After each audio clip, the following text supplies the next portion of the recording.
good evening, good evening. It is season 5, episode 40 of your Monday Night Plastic Crack podcast. I think it is. I've just started drinking a 9% beer, so it could be anything by the end of this. That was a complete mistake. I dread to think what's going to happen in the next 2 hours if you keep this level up. Buckle in, everybody. God, it could be. It's not even the Christmas one where we're all supposed to get smashed, for goodness sake. So tonight we are joined by, well, I guess one of our longer viewers of the stream, Andy from Friends of General Haig. I think you've been, I don't know where you started watching us, but it was pretty early on. I've seen your name in the chat a long time. So welcome to us. It's been a few years, and I am massively honoured to be here, guys. This is like, as I said earlier, it's like turning up and actually being on Parkinson rather than just watching it. I don't know. I'm not. I'm very grateful. Well, we're very grateful. You feel that way. You'll probably think differently by the end of the stream tonight. But so you notice we're another man down tonight. Martin sends his apologies. He has got a doctor's note. It's all fine. But apparently one of his children isn't very well, and Hades had to go out for a school thing. So he may join us later. He may not. But either way, we'll be absolutely fine. Talking through Andy's what he's been up to through the hobby, and also why the heck he's called Friends of General Haig, but we'll get to that in a bit. So let's say hello to a few folks out there. We've got Glenda is in the house. David is here. Paul, hello, good evening, Paul. No moisture in, there must be lots of moisture in Mercia at the moment. It's blooming pissing it down here. Don's here. Mike's here. What are you doing, Mike? Good evening, all from a hot. Oh, he's the one in South Africa, isn't he? It's always hot and lovely. It is. Yeah, he's busy doing 3D printed editions, M375 GMT tank destroyers. Ooh, nice. 105mm and 105mm howitzers for his bolt action US Army. Oof, that sounds like fun. Rich is here. Good evening. Good evening. No gaming, no hobbying for him. Damn arthritis. You poor old soul. I have it in my fingers. I know exactly how you feel. Trudge is here. Good evening, mate, from the frozen wastes of Cumbria. Yeah, it's cold up there. But it's bloody cold up there. Snow's coming in, isn't it, as well? Ooh. Andrew's here from a chill, damp Deutschland, doing orcs. Good for you, mate. Alan's here. Good evening, mate. How are you? Continuing your work on his British Airbornes. And while thinking of how to explain that he just needs a 28mm LCID Midgard force for Christmas.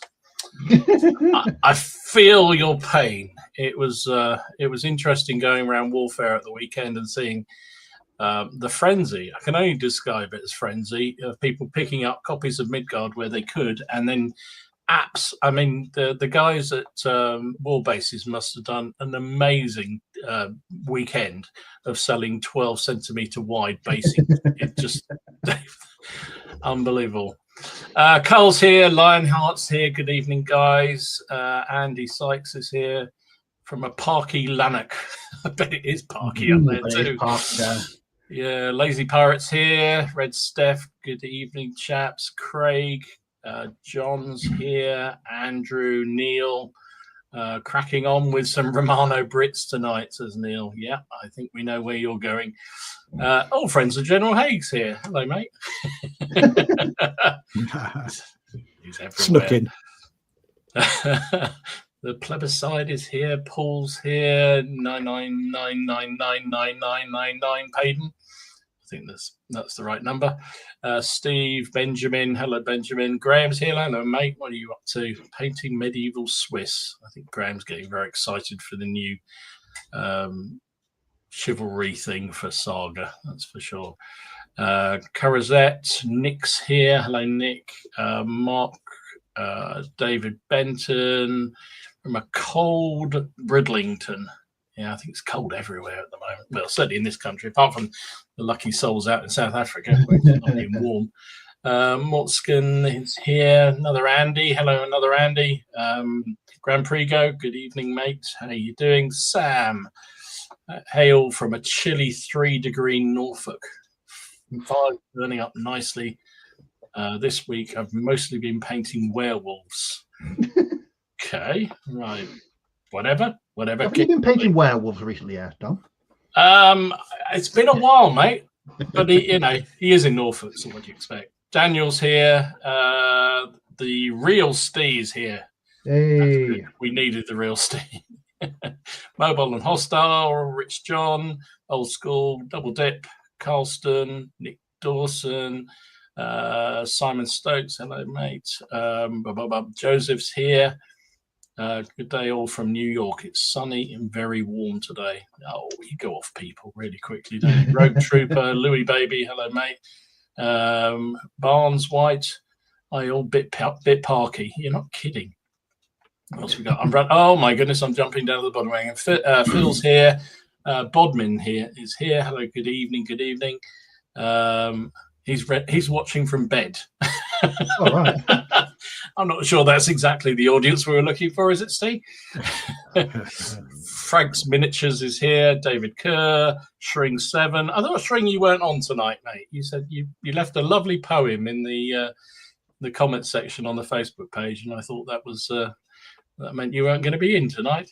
I'll try and dig it out because it was a real cracker. J Mac Armies of Ardor is here. Good evening. I don't think we've seen that name before. Hello. So nice to see everybody. Funny enough, Martin was here on Friday and we were having a game in here and we were commenting. It's funny. There's usually about 100, luckily about 150, 170, sometimes up to 200 people watching this live. And the number of people commenting is probably around 20, which means there's an awful lot of people just sitting there very quietly in the background watching us talk absolute rubbish. And just say hello, everybody. We don't bite. Well, apart from Ken, and he's not here, so it's all good. I expect the numbers will be well down tonight, though. Oh, yeah. No. Oh, yeah. I'm surprised it's made it over 100. My wife said to me, she said, if they're having you on, have they got to the end of all the war gamers in the country? They must be really scraping the barrel. But... Oh, that's a bit cruel. Lives can be cruel, can't they? They really can. Yeah.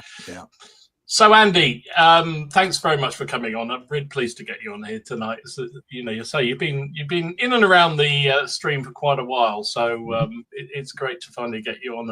And I think most people will.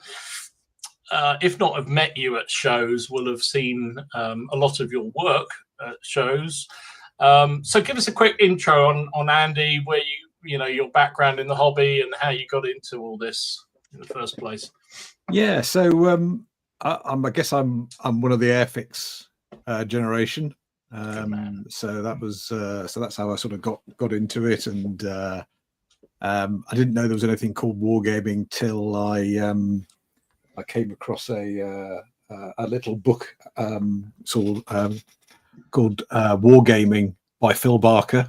Oh yes, the classic. Play the Game. It was those little thin books. It's like how to play badminton, how to play lawn tennis, or how to play wargaming. And as I discovered wargaming, and I think I found a copy of Model Soldier in W.H. Smith. Yes. Mm-hmm. And then I found a model shop in Worcester. Which was called Worcester Models, but everybody just called it Trev's because the guy who ran it was called Trev. And so anybody from that area of the 70s, 80s in Worcester will know Trev's. And in this little pinboard in his tiny little shop in a tiny back street in Worcester. So you could just, if there were 4 people in the shop, it was full sort of thing. It's a tiny little thing. It was mostly a big counter with figures under in a glass case, which you'd say I'll have 4 of FP17, 2 of FP2, and then you'd go to a little box behind him and take the figures out of the boxes, and he'd put them out, and then you'd sort of count your money out. There were 19p a figure when I first went in. Hell's fire.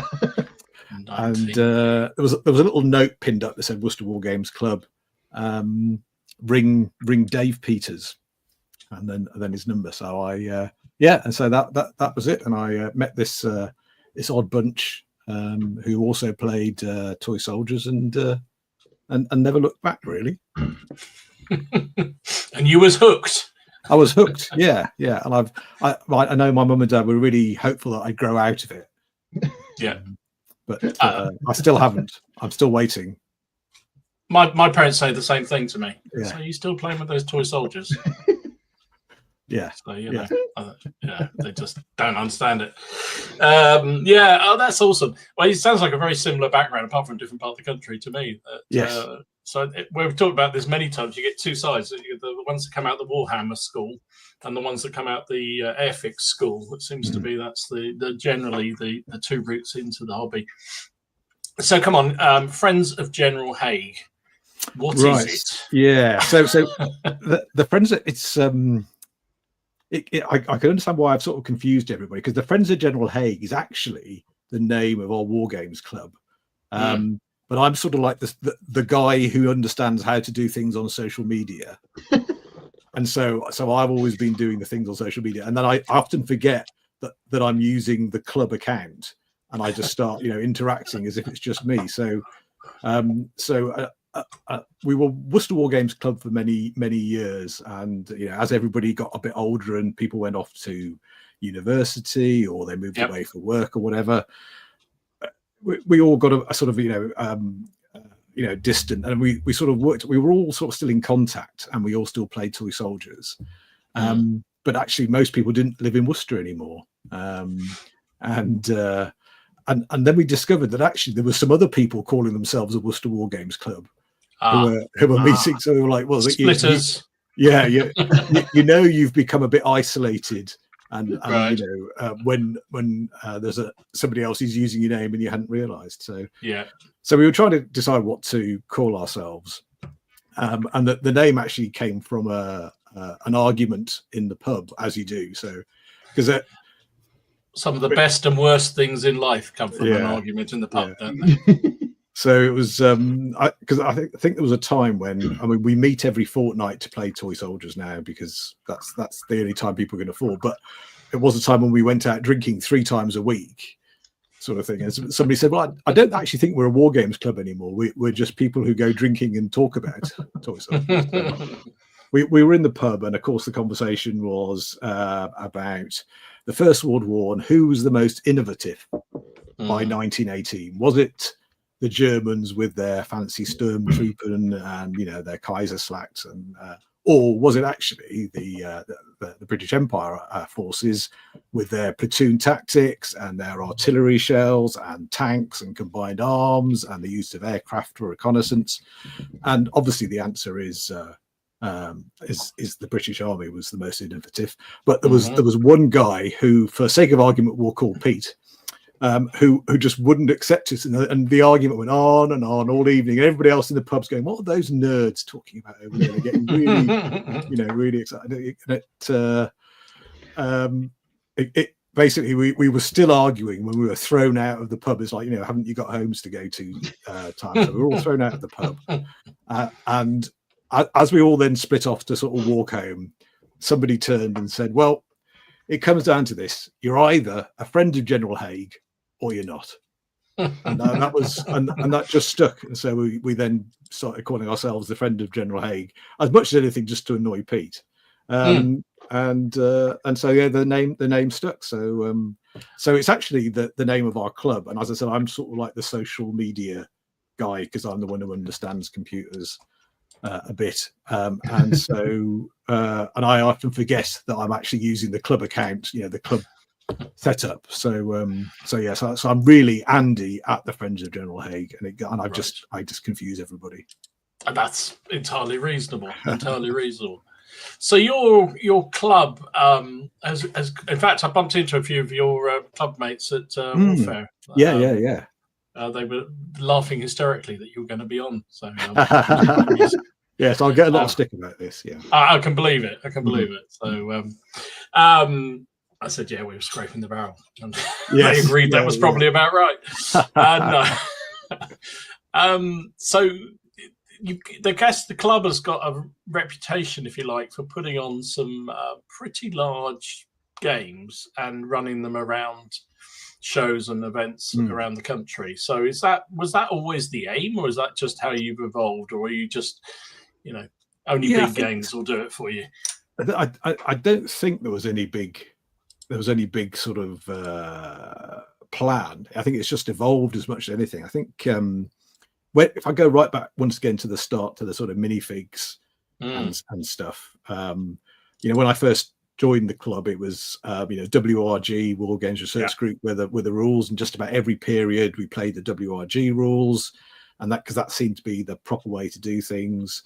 And you had army lists, and you'd say, oh, okay, I've got my Seleucids, I'll bring 1,500 points, and you bring 1,500 points of your medieval Swiss, and we'll have a go at it.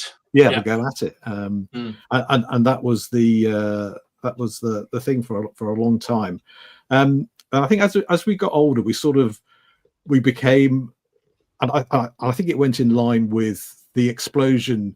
With 50 mil suddenly became a big thing, and there were lots more manufacturers, because for a long time there were minifigs and Hinchcliffe seemed to be the big manufacturers.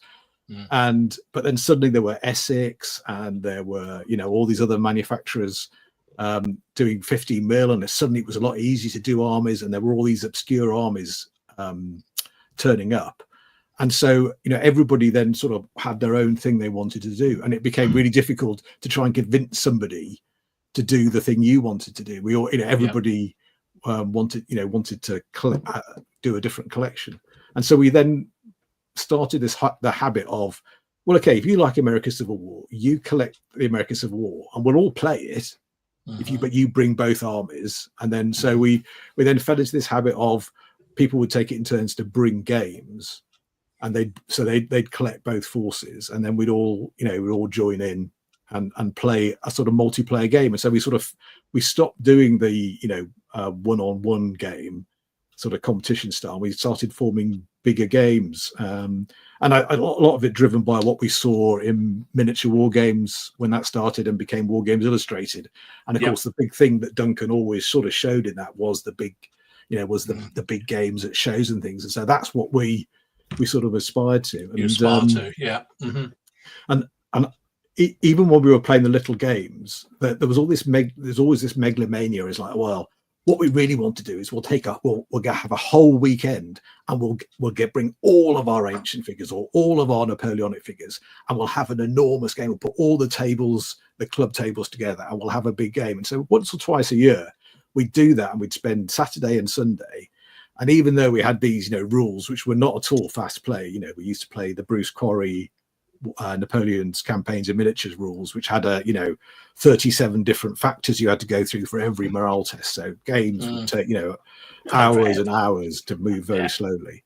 But we spend all weekend playing, and we just thought this was awesome, and it was like so we always had this idea that the ultimate was more, more figures. Would obviously make everything better. So I think we just had this sort of always more. Yeah, but so more is, if less is more, just think how much more will be, sort of thing. So so we just got into this habit of doing collections and wanting it always to be that even if we weren't playing a big game every week, that's what we wanted to do. And it's like Ken Riley says on the Yorkshire Gamer, it's that aspiration thing. When we went to a show and we saw a big game, and it was like, oh gosh, that's what we want to do. That's what we want to get to.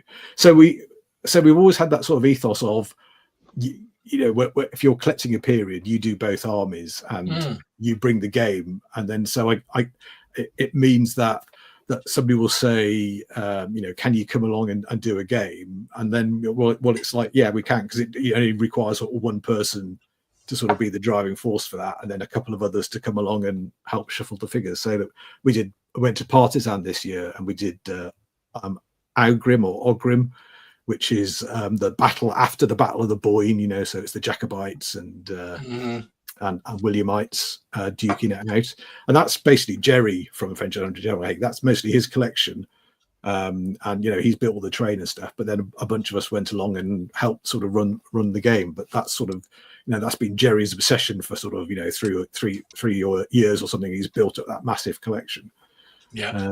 So I think that's just how we've sort of fallen into do things. Is that we're all sort of obsessives who want to sort of do big battles, but we're trying to coordinate us. We'd never be able to do something together. It's very, very difficult to herd us into one period. That's what it intrigues me. I don't know about you, Steve, but whenever most of the people I know and game with regularly, they kind of very much into. We all have our favourite periods. We all have our things that we particularly like. But we're such flipping butterflies that the thought of just fixating on I'm just going to do this campaign, this period, it's really hard. I don't find many people that do that. So it's I'm intrigued by this. That's why my mate that I game with regularly, he's got willpower of steel when it comes to projects. if he starts, like at the moment, he's painting Americans for Vault Action. And he's been painting them for months, and he's had the occasional sort of dalliance into Oathmark, but he sticks rigidly to a project until he sees it through. Whereas I can get distracted by anything. I mean, it just needs to be a post on Facebook or an email that comes through. I just see something, I'm like, oh, I want to do that, and the next thing you know, I'm doing that, and I've got about 14 things on the go at the same time. He's not like that. If he's got 3 things on the go at the same time, that's a lot of projects for him. But he just sticks to it, and he's single-minded, and he will just keep plowing on and plowing on and plowing on. Whereas I can't do that. If something's beginning to bore me, I stop and move on to something else. I think also it's an older thing, isn't it? I think as well. I know back in the day it was much more common for people to go, I'm going to build, put every battalion that was ever in the Confederacy of the Rhine armies. I mean, and literally that was their project, and they added it. When are you ever going to field that number of battalions? Do you think Do you think it maybe because, I mean, now we've got instant gratification. If I want to start a new project tomorrow, I jump on Amazon. Within 12 hours, I've got that thing delivered here. Whereas I suppose, I hate saying those days. In the olden days. You're going to say it, aren't you, Steve? In the olden days, you didn't quite have that access to whatever you. I mean, I've said it before. You want a rule book, you can go into something like War Games Vault and get it instantaneously in a PDF. Yeah. And there's that sense of not having to wait for a lot of things these days. I think possibly that's a bad thing. It is for me anyway, because there is a certain thing about that kind of just having that single-minded determination. Just to focus on one thing and do it really well. I totally admire my mate's dedication and willpower. When we first started painting Bolt Action, he started Japanese. And he must have painted Japanese non-stop. I'm not joking, for about 2 years. He's got about 10,000 points worth of Japanese, and he just painted and painted and painted and painted, and it was just Japanese stuff, just constantly. I thought, you're never going to have a break from this. He eventually did, but it's just that being able to focus on one project and stick to it and not get bored or distracted. I get distracted when the wind changes. It's just one of those things. So to have someone that can just focus on something for months and months and months, it's a commendable trait. It really is. Yeah, it's madness, it is. Yeah. I think both things work, and I mean, you guys actually encouraged me to try being a sort of multi-project, because I know you guys often have multiple things on the go, and I was that sounds like a good idea. Because I go through hobby slumps just like everybody else. I'm in a very, very slow points at the moment, but I was like thinking, it'd be good if I had like 4 or 5 projects on the go like you guys do. Then that will keep me going. And so I tried that. I just couldn't. I was like, I think because there was things I'd like, Peninsula, I'd love to do, Sharp, I'd love to do Sean Bean, I'd love to do Napoleonic Skirmish, that'd be great. Yeah. What else? I'd love to do sort of World War II. I haven't got any World War II armies. I'll do the paras in Tunisia. That would be great, wouldn't that be interesting? So and so I bought some figures and got the books and stuff, and I thought, oh great. And I was sitting there painting Napoleon on it, thinking, I wish this was a winged hussar. wish this was a Swedish pikeman. And it was just, I thought, well, no, I'm actually quite keen to paint something, but I think it's just different. It's that different strokes thing, isn't it? I really admire you being able to do multiple things. I just can't. It definitely is. I mean, I've had to. I mean, if I was still working on every project I started in the past 3 years, I wouldn't get anything done. I think over the past 6-7 months, I've been quite strict with what I'm doing. I've packed loads of stuff away so I can't see it. Because the problem with me is that I'll go over to my project corner over there, and I'll find something I've not painted for 7 months and go, ooh, I'll start that again. And I'm like, no, don't do that, because you've stopped it for a reason. You stopped that for a reason. Funny enough, I think I've changed, because I think when I was a lot younger, I was that person who just like, I've got to have every battalion out of the British Napoleon army of Talavera or whatever it was. It didn't matter. But and I've worked through the army lists and or the order of battles in those cases, and just build or I'd be doing an ancient army, and I'd got enough for 2,000 points or whatever it was what we were doing. We're probably doing 1,500 or something, so I had plenty of scope. But then I'd have to add another 4 or 5 units on top just to build it up to that. Options. Yeah.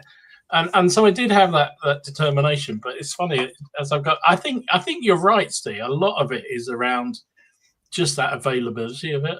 No, it is. It's tempting, isn't it? Yeah. It's just that temptation. That's why I started painting Landsknecks. We had Rich on the podcast on the Monday.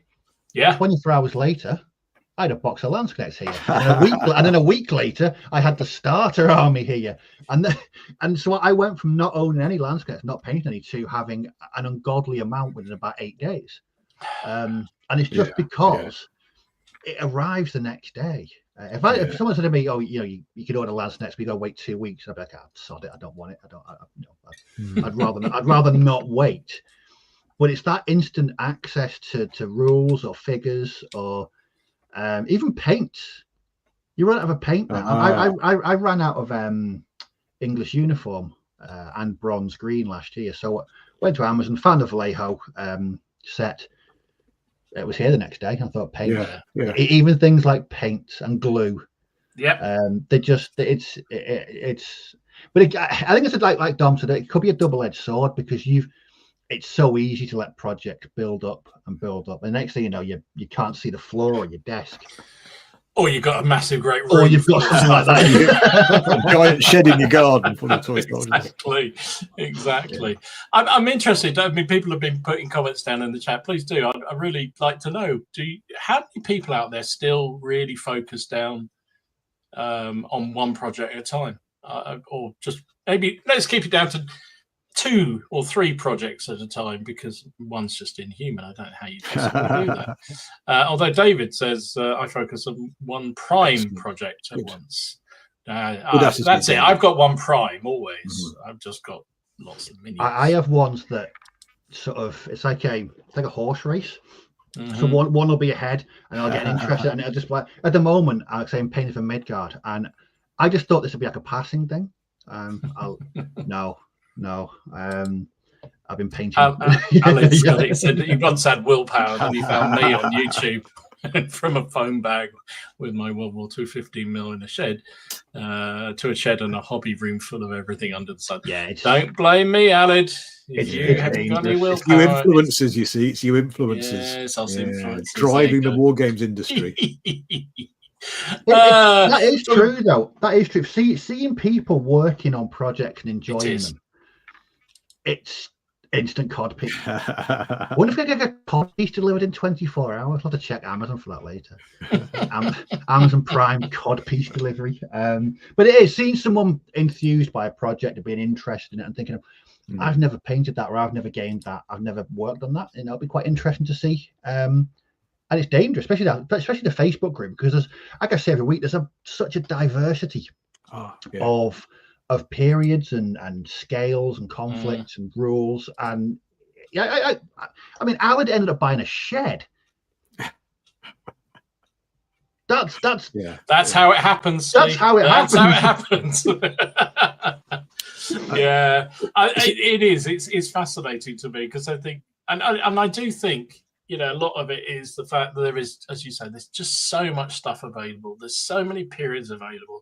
You just have to go online for about 10 minutes so you can find a period or something that catches your eye that you'd never even heard of before, or just, an extension to the period that you are interested in.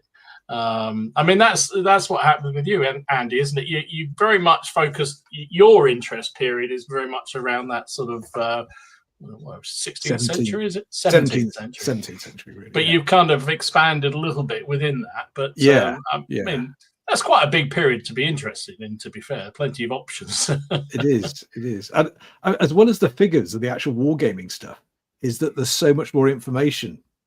Because once again, going back to the olden days, is that what if you were interested in a new period, what you were really hoping for was, is there an Osprey men at arms for this army? Because otherwise, I'll have no idea what. Nothing else. You've no idea what to do. Yeah. No. Mm-hmm. So you could go into the city library and and look up, try and say, I'd like a book about the French Wars of Religion in the mid 16th century, and they'd go, well, there's the Encyclopedia Britannica. You might find a bit in there, and of course, there's it might describe a battle, but that was it. But now it's like, not only is there the internet where you can just say, "Oh, Google, 1562 French Wars of Religion," and it will come up with loads and loads of stuff.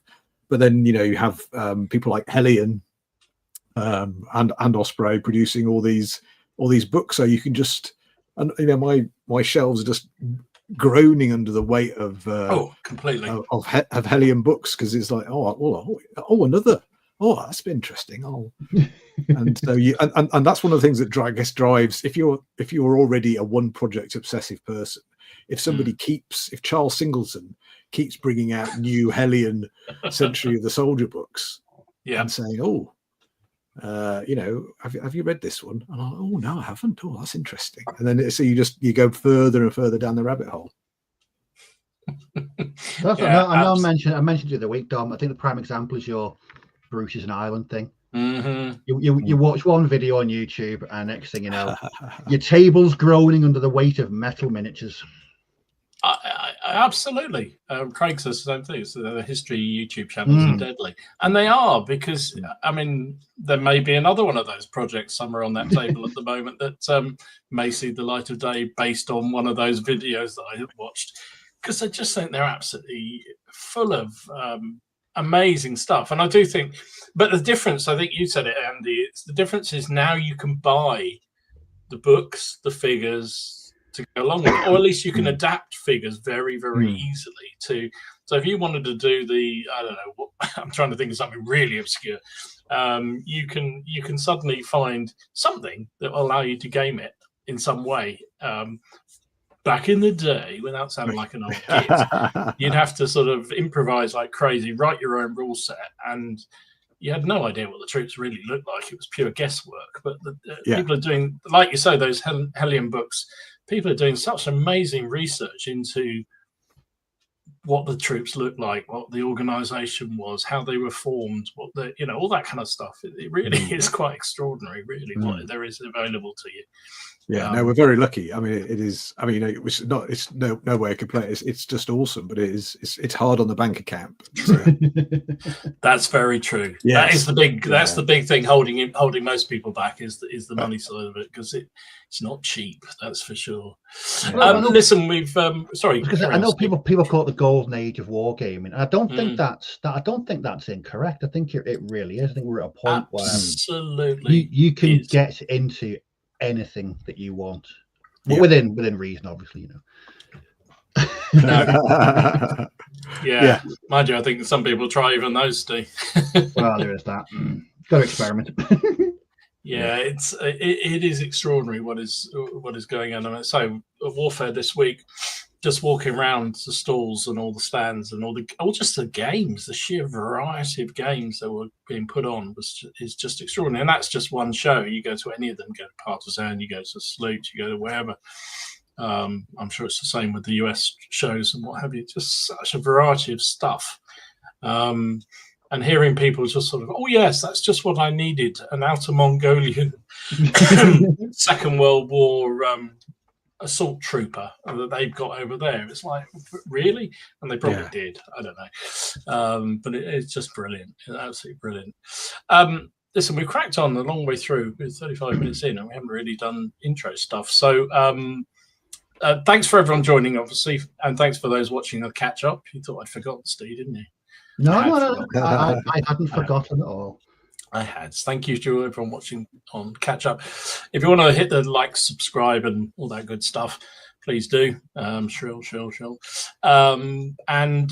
Yeah, we shall crack. Let's take a look at some of the pictures you sent over, Andy. I think that's probably a sensible thing. And look at some of the work that we've been working on.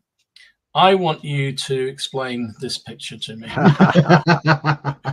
This is, once again, apologies everybody. This is the olden days again. So this is one of our classic big games. So this was a big Napoleonic game.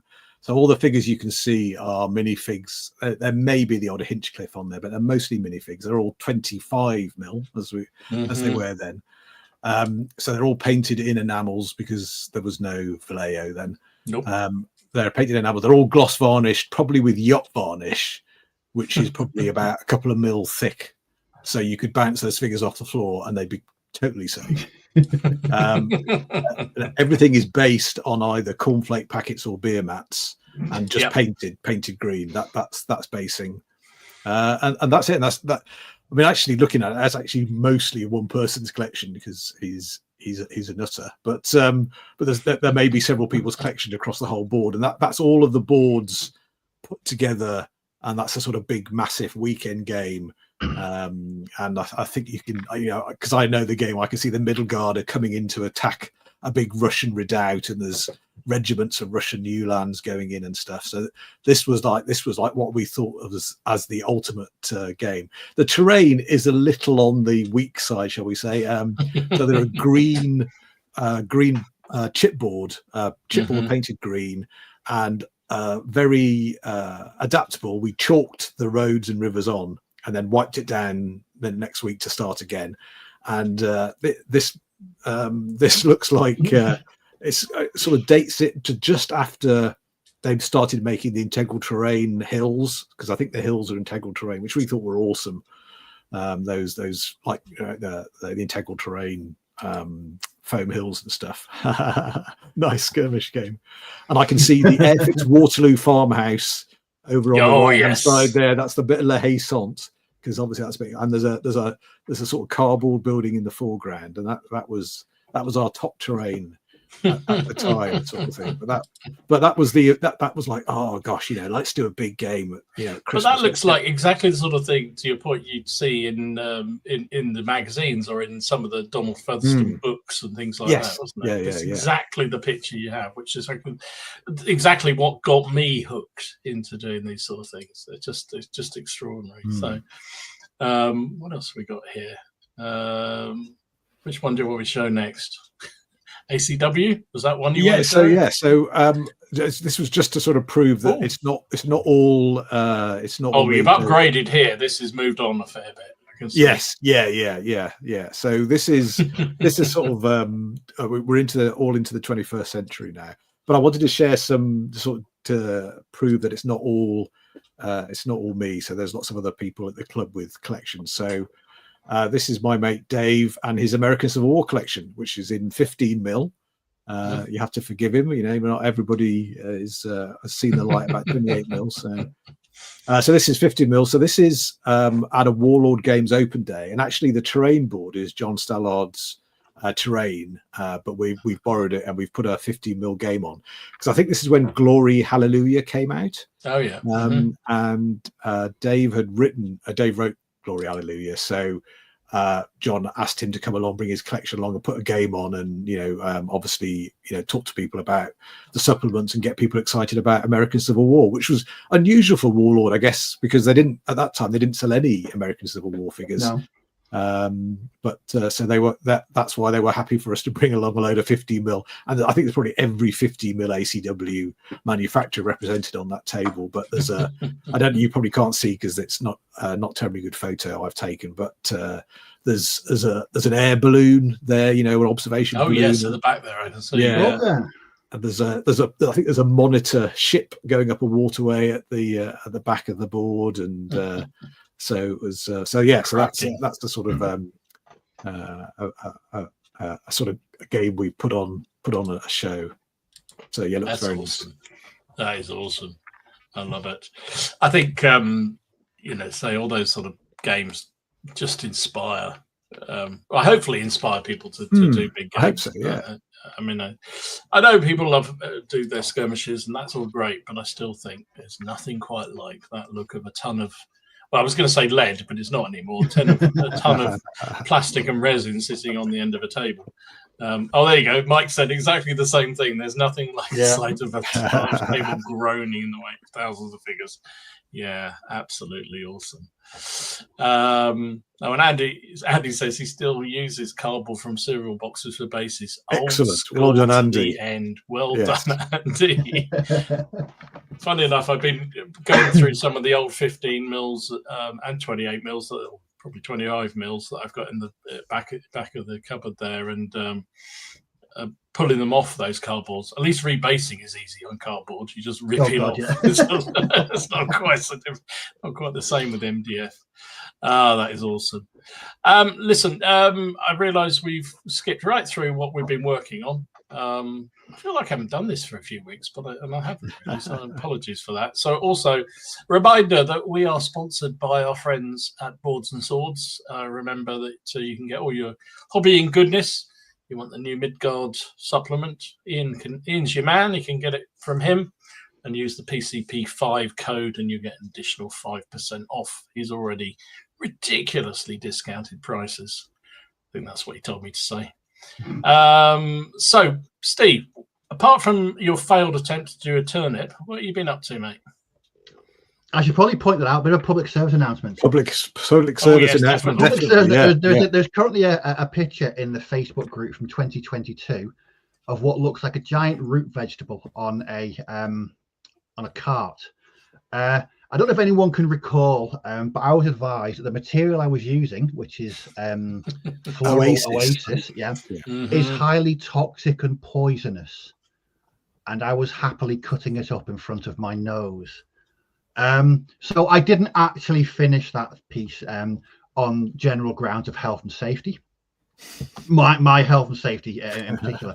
If you scroll down in the thread, there's a picture of what it actually looks like these days, and the root vegetable has been replaced with mud and bones and cultists. And I've heard of artists dying for their art, but that's a bit extreme. As much as I like Turnip 28, I won't be dabbling with toxic substances anymore.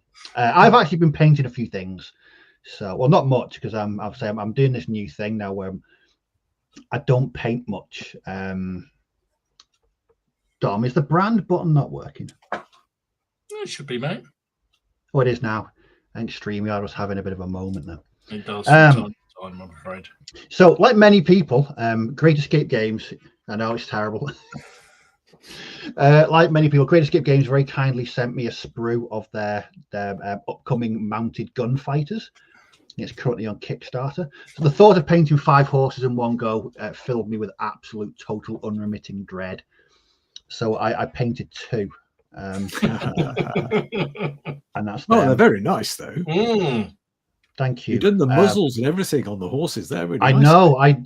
I don't normally paint horses because I don't like painting horses. It drives me distraction. But these the sculpts are really nice, really crisp, clean plastic sculpts. Went together really well. I think I spent longer on the horses than the riders. That's really nice. So how have you done the horses, Steve? Are they is there a wash on that or something that really nicely sort of shaded. Yeah, so that is. I've started using new washes. I decided to start using Army Painter Fanatic washes. Right, the war paints one. Oh, you've been using those. Good. And just start googling Amazon for Army Painter washes. Yes, that's just the various different tones and a dry brush. I was shocked at how. So you dry brushed over the wash? Yes, very lightly over it. But I was so chuffed with how it turned out. So I mean, I did spend quite a long time painting them actually. But I'm quite ashamed at how long I spent painting them. So I've got 3 more to do, and I'm looking forward to doing them. And as I said in the Facebook group, like 99% of the community, I've got into Midgard because it's the thing that all the cool kids are getting into. Yes, it is. So I've been painting. I decided to do a Viking force. I've been painting some Vikings. I put some test minis up on the weekend, but I'm waiting on my bases and my shield decals to arrive before I can do the units. However, I did complete this. Lovely. Which is my first hero unit. Oh dear. And I'm quite chuffed with it. You've upgraded the tactical rock for a tactical head. Tactical head, yes. I really enjoyed painting this. It was I started this yesterday, but I painted the majority of it today. So at about 8:30 this morning, that was just mostly base coat.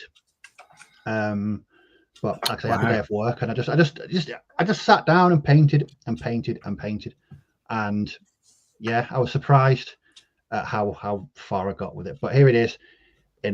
Oh, very nice. They've just turned up to visit a monastery. They're out collecting. just trading at the monastery. Yeah. Look at you getting all artsy with your pictures, mate. God. I know. I thought I'd do something a bit special. Wow. All that is that scenery that I've been doing. An old model railway background, and is it? Yeah. Oh, that's good. And it's all done on my desk. It's very good. I thought I better up my game slightly. But those Victrix Vikings, oh, what a kit! What a kit! So nice. Just go together so well. And they paint up so well as well. Because I've got more, and I'm painting more, and I'm going to get more done this week because my bases are on the way. I honestly cannot wait to get properly stuck into this. It's really taken over. And I've got to apologize to my girlfriend for making her watch some awful Viking documentaries last week. I watched several hours of Viking documentaries last week. Thank you. That's it's all that is. It's Vallejo gunmetal grey mixed with German black grey. And it gives it a more muted tone down, and then just apply the dark tone over it. Cheers, Trash. New dark tone. Yes, it's the dark, it's the black, it's fanatic. Yes. And it brings it right down. It gives it more of a realistic look. But yeah, that's all I've painted. But my new ethos of painting less, but spending more time on them. Keeping to the goodness rather than the quantity. Oh, yes. Good man. I go the other way, obviously. Andy, you sent me some pictures as well. So these are the ones you wanted to show off here. The Ottomans, is that the ones? Yeah, I can't remember now whether I shared some of these before. So apologies if I've shown these before. I mean, you really have put us all to shame with those. Look at them. They're a bit colourful, aren't they? I've had to buy a whole new colour ranges of paints for the Ottomans because they're somewhat more colourful than English Civil War. Poor guys, trudging along in sort of Lancashire in the mud. It's not quite. But then you've got Ottomans. That's a holiday to some people. From the exotic specialist interest group for some people. Yeah. But this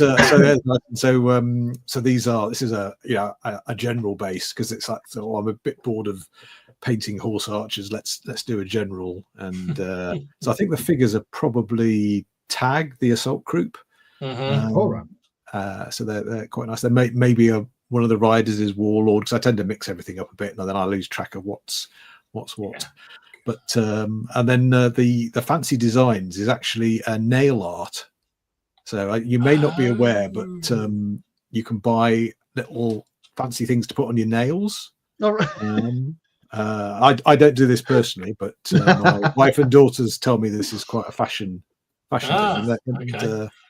So, and obviously there's a lot of nail art that's not really suitable for an Ottoman general. But really, you surprised me. but so I bought a pack from Amazon of nail art, and 95. You get sort of like for £3 you get like 100 sheets, and 95 sheets are just can't use. They're little bunny rabbits and cats and things. But then there'll be these old geometric shapes or sort of like petal shapes, which they look sort of quite. So I can imagine an Ottoman having that as part of an abstract design. And they work great. So I couldn't do all that in sort of brushwork sort of thing, but you can whack that on, and it gives a nice impression on the barding and stuff. So that's really good. I wonder how many people are going on Amazon nail art, looking Amazon nail art sales spike on a Monday evening. Brilliant. And then, I mean, you're not letting up, are you? Look at that! Wow. So I must say that all the flags here I think are from Warfare Miniatures. So that's Barry Hilton's outfit. He does some lovely Ottoman flags. I think he must have painted these and then sells them on sheets that you cut out and stuff. So but they look great, don't they? And these figures are the guys carrying the flags are Perry Miniatures. Hooray! Mm-hmm. Hooray. But the guys at the front are excitingly, those are War Games Atlantic 3D prints. Right. So I got Sabotage, Paul at Sabotage, I think it is, to print me some.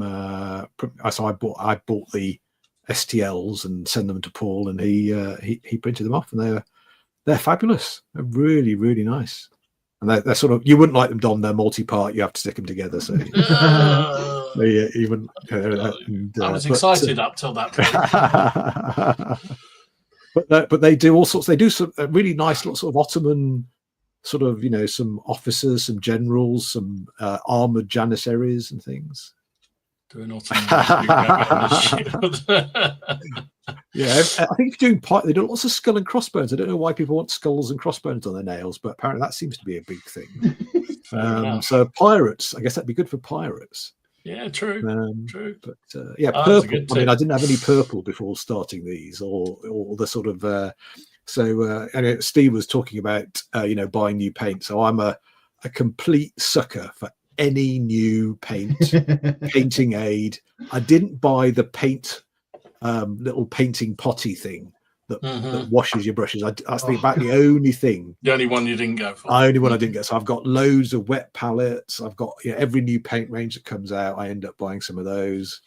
So I'm a complete sucker for anything to do with paint, unfortunately. But here's the thing: I did buy one of those paint washer ones purely because I was going to just wind up Ken when he came on. So I bought this thing, and it backfired on me badly because the thing leaked so badly it went everywhere. Oh dear, that was a wind up. Never worked. And then you also said. So this is and so the last picture of this picture is me attempting slap chop as well. So so this is a lot of this is contrast paint as well. So or whatever the different flavors are. I've got a drawer full of the stuff now. The Games Workshop and I think Vallejo do a variety, don't they? And Army Paint will do a variety. So I was trying to see what can I, because I'm a terribly slow painter, really, really slow. So I was thinking, this slap chop thing will speed me up in it. To be honest, it hasn't really, but it's so so how did I do it? So I've base coated in a very dark brown and then dry brushed them with a sort of beigey color and then slap chopped over that. So that's it. It looks all right, doesn't it? Get away with the sort of with the mass troops. So that's the sort of command base and some Ottoman infantry at the back. Oh, thank you very much. Yeah, really nice indeed. I'm still not convinced it's faster. I don't know. And then some more Ottomans. Some more generals. I've got a bit of I think I did a I can't remember. It was one of the armies I was building, and I got to the point where I had two armies, and I was all ready to go, and I suddenly realised I hadn't painted any generals. And so it was like, I can't do a game. I've got no generals. And I thought, well, this is stupid. So I'm obsessed now with not doing that. So it was one of the first things I do now is paint some generals. So I know that I'll definitely be able to do a game because I've got some generals. So some more general command stands. So I think this is a mixture of TAG, the assault group, and warfare miniatures. So I think the guys on the right are warfare miniatures and the guys on the left are TAG. Nice. They are really, really good.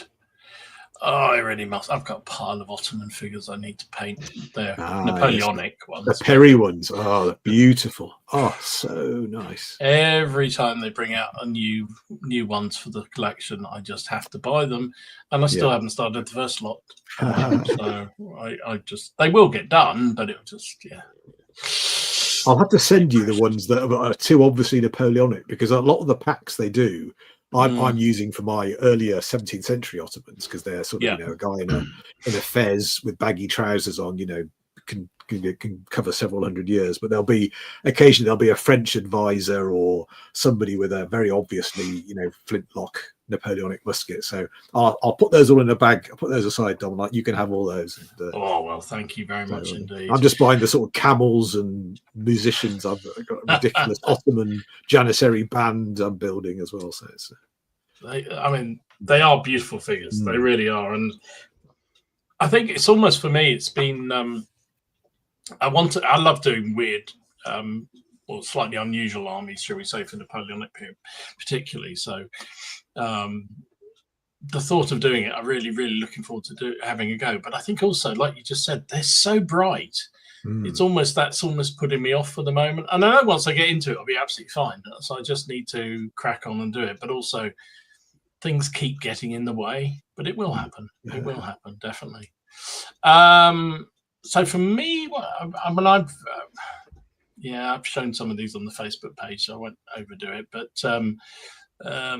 I've launched myself into the Midgard / Age of Arthur thingy book for Warlords with my first command stands for the Arthurians.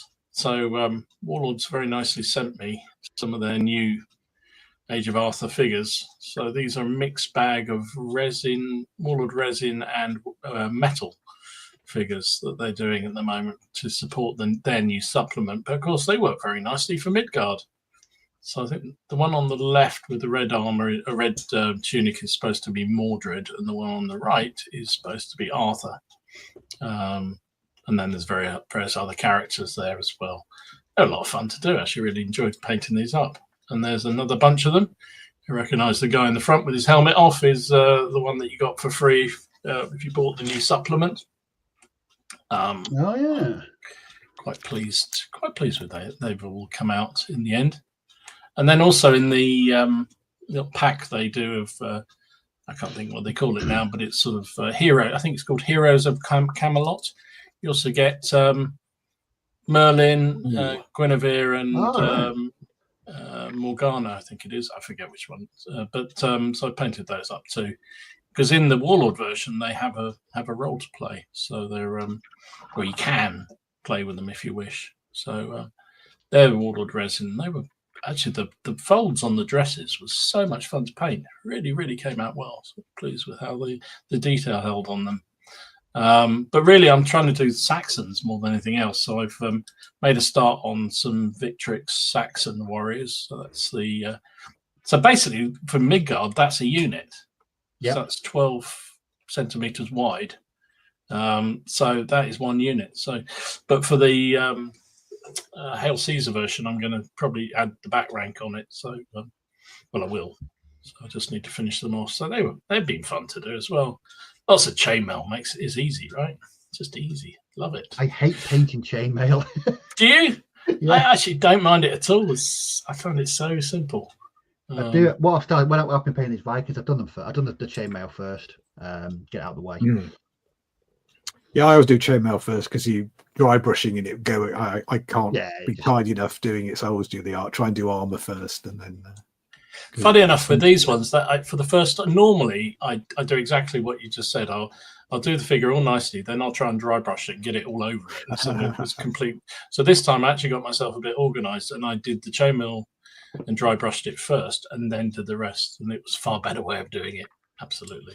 Yeah, I like the guy with the gold armor, the fancy guy at the front. He looks really cool. I just put a couple in there. There is actually, it doesn't show quite so well on this picture, but there are a couple of different armor shades. So some I did with the gold armor, some I did with the scale sort of armor I did in gold, and then there was some with a sort of much darker, almost black armor that I used, just using a different base color.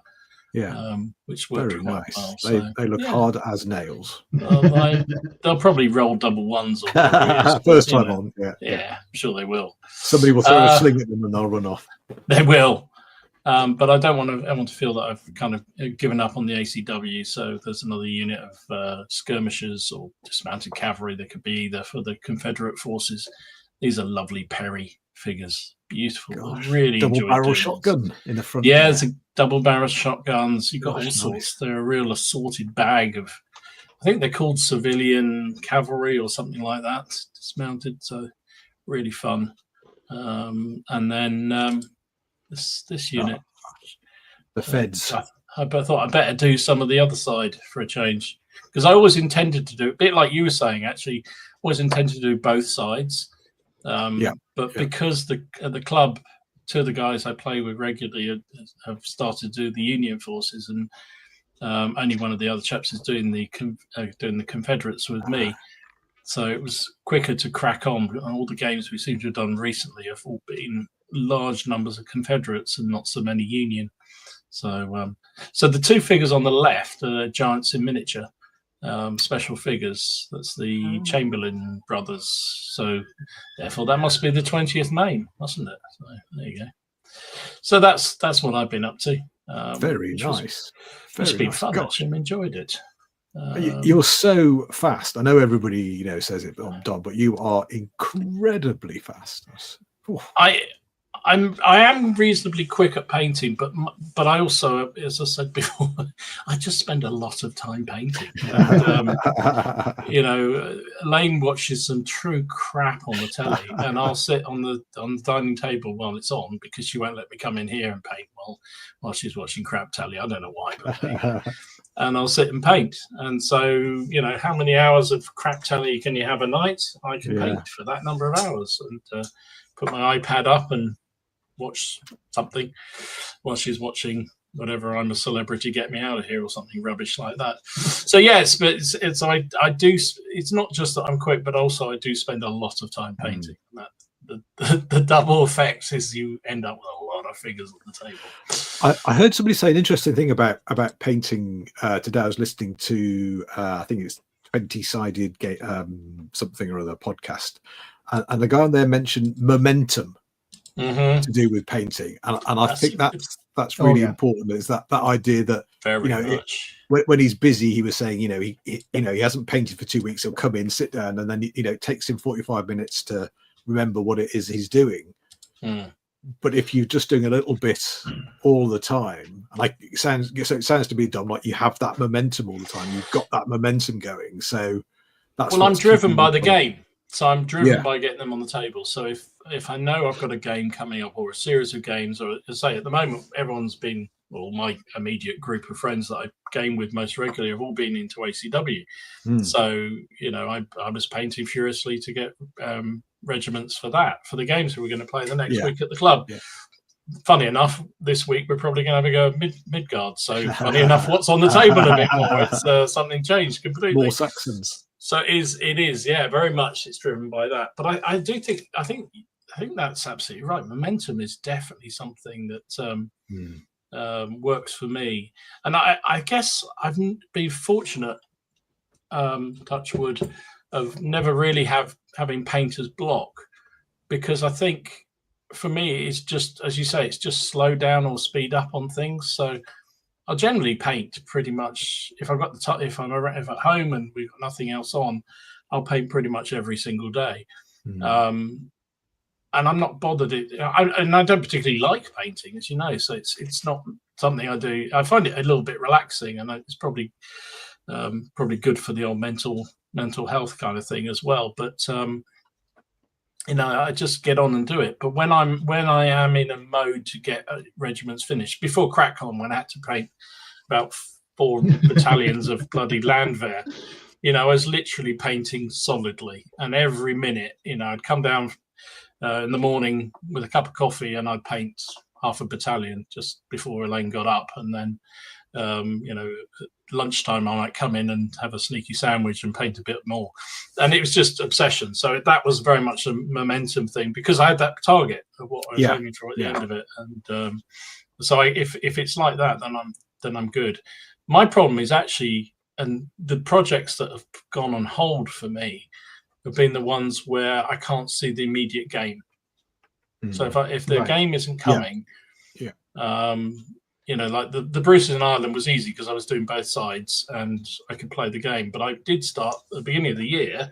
My project was going to be an Italian Wars project. I remember that, Steve. I had all the land sticks, and I painted quite a lot of them. And there's masses more up there waiting to be done. But I just kind of stopped because I couldn't see a game coming anytime soon, because I have to paint so many to be able to find a game of 2 sides. So it's sort of it will happen, and they'll never go off. And I didn't, but I moved on to something else that I will play. So that's what drives me. For me, I try and paint for at least an hour and a half a day. Even if it's not after work, hour and a half. Even sometimes it's just an hour, but I try for an hour and a half, 90 minutes, 2 hours. Or you get those weird nights where you just don't want to stop, and you just sit down, you paint. I remember I was painting a Burrows and Badgers figure, and I took it from the box and I painted it all in one sitting, and it took me about 4 hours to do, and that's all I painted for 4 hours. And I was like, I just lost track of time. Didn't even realize what time it was. I think having painting sessions like that, they're the best ones for me. Not one for me. If I was painting to finish something, I don't think I'd be able to. It's like if I've got to paint something goes off in my mind and I don't want to paint it. It's really, really strange. I'd rather be painting something that I want to paint, not something that I have to paint. Before, it was like CrackCon 2. I was up till about midnight painting Turn Up 28 figures. Because I needed to finish this couple of units, and that was a struggle. I really struggled, because normally with Turnip, it's like escapism for me. I can just throw washes and crap and mud, all kinds of just awfulness over it, and I'm like that. But because I was painting for an event, I had a completely different mindset towards them. I was like, I don't like this. Yes, James is right. There's something to be said for target painting. Yeah, it's very true. I'm sure you had the same thing, Andy. With I don't think you did competition gaming, did you? But in terms of getting ready for these big shows and putting on big games, you've got target, and you turn up with missing a unit or two, even if nobody else misses it. It's missing. and you'll fill the time up, because they'd always think, I'll just add another vignette, I'll just do another command base, or just a little, wouldn't it be nice to have a few more artillery crews? So I'm always painting the night before, whatever sort of thing. But I totally get what you mean, Steve, because it at the same time you start to resent, although it's a motivator, so it helps. I sometimes start to resent that. I think I wish I could just paint some more bloody miniatures, get some of those nice, beautiful 28 mil. The last time I did that was when I was painting it was British infantry from a bolt action 11th Armoured, and I had 8 to paint, and I don't like painting British infantry. I found them quite dull. There's only like 2 or 3 colours, and they were sat there, and they'd been primed, and they were just sat there and one day I thought, bugger it, I'm gonna just, and so I literally just sat down and painted them all. I was like, right, they're out of the way, and I felt awful, because they weren't greatly painted, but psychologically they were done, they were painted, out of the way. I could move, put them in the box. But I hate painting like that, because for me, painting, it's a relaxing thing. It's just something I look forward to. It relaxes me. It centers me. It's good for your mental health. And so to be forcing your way into painting things, it's never good. I rarely do that these days. I rarely do. If I'm find something boring or it's annoying me, I just stop, put it away, and move on to something else, because it's not good. It's not good for you. It's like painting guilt as well. I used to, if I wasn't painting something, I'd be like, oh, you know, I'm missing out on valuable painting time here. I don't do that anymore. I really don't. That's good. That's good. Yeah, Old School says, I want to play a game next week. A date approaching on the calendar is strong motivation. Yeah, right. Yes. And Rich said, I think the Warlords, when Warlords come out with their Italian War supplement, that might rekindle the Landschnick painting mojo. Yeah, I think you're right, Rich. It will. That probably will. It probably will. Listen, shall we have a little pause for news? And then I want to explore, well, on my script that you very kindly wrote for me, Andy, it says, Inverlochy to Istanbul.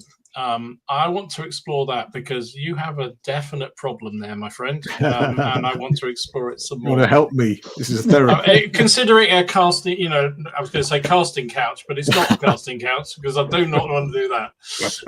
Consider it a therapy couch. That's what I'm thinking. Yeah, and we'll work through that. So, obviously Martin's not here, so it's just me probably with news, unless you've got anything, Andy. I've got one thing I can show. Ooh, cool. I'll hit the old video then. Hang on a second. Right.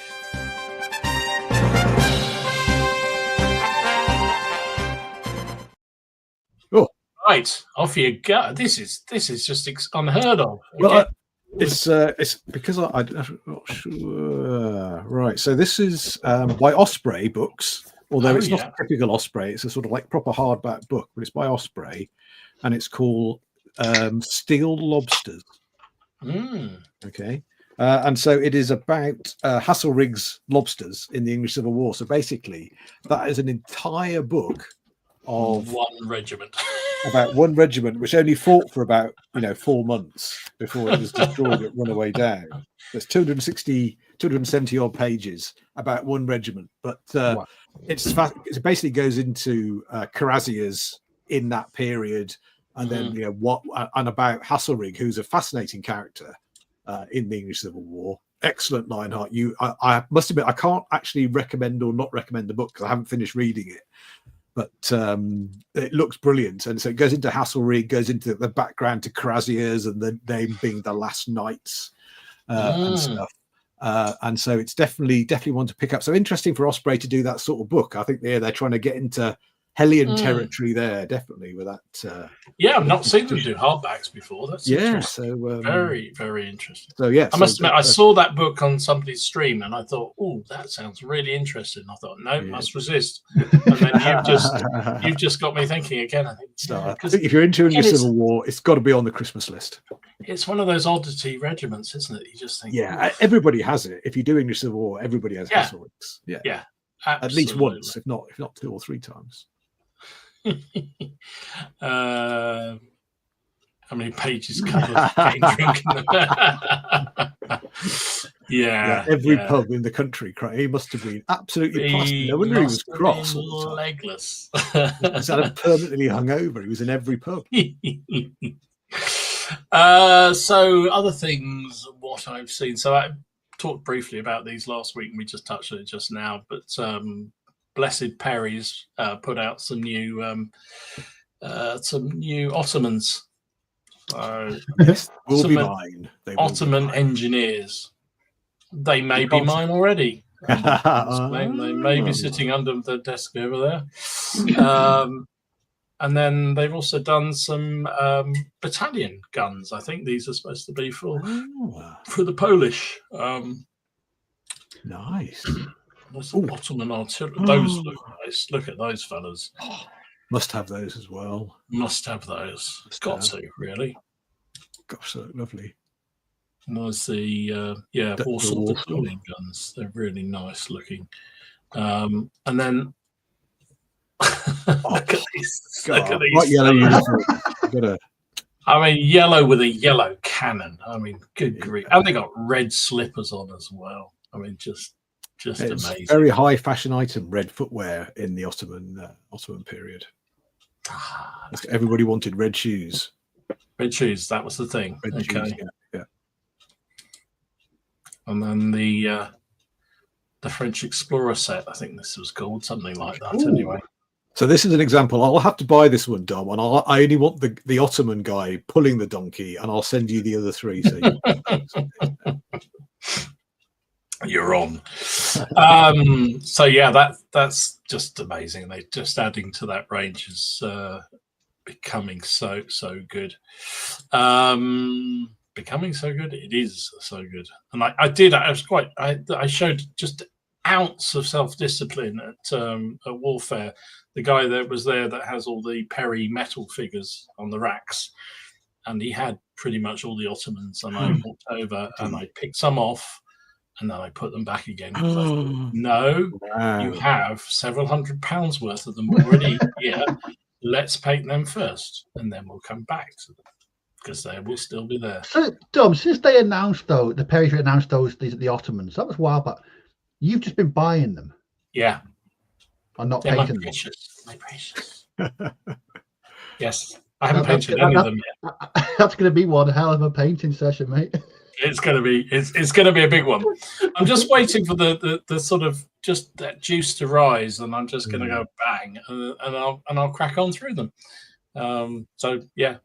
Everything keeps. It was going to be my next thing, and then Midgard came out, so blew that one.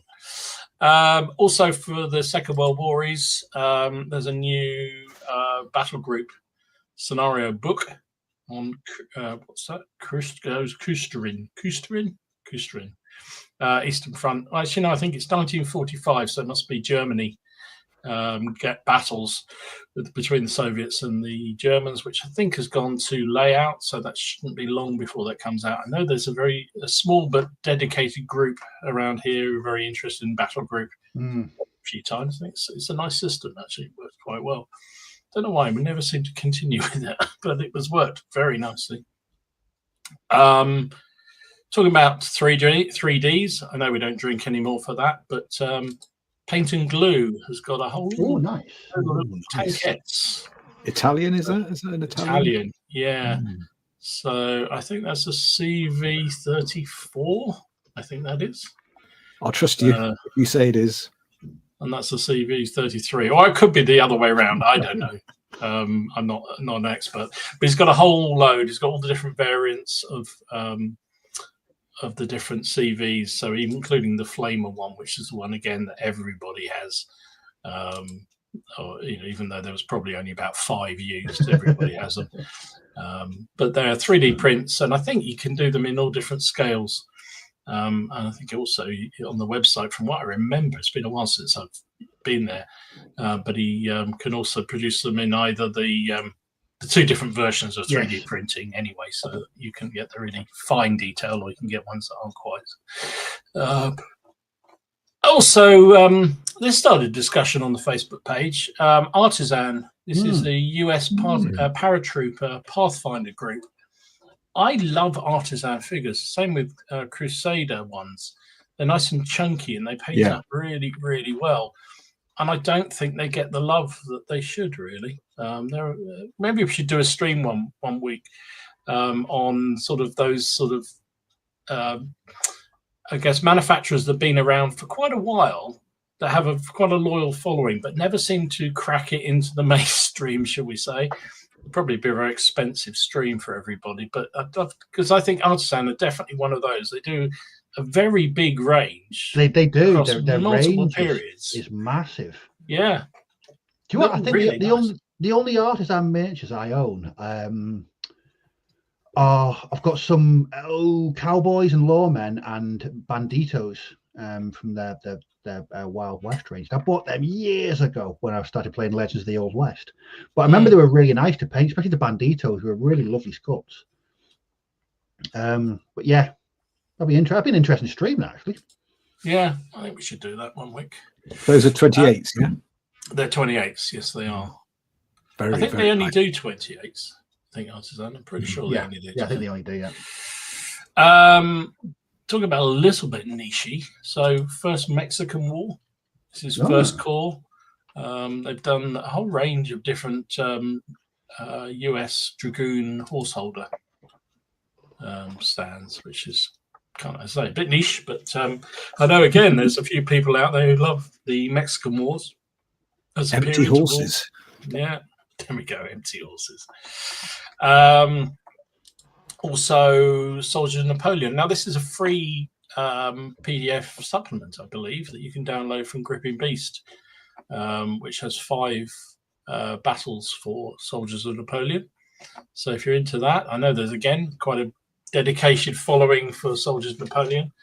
I know our colleague who comes on here from time to time, he is big into this as well, so really enjoyed his game. So that's available now as well from Griffin Beast if you're interested in that. There's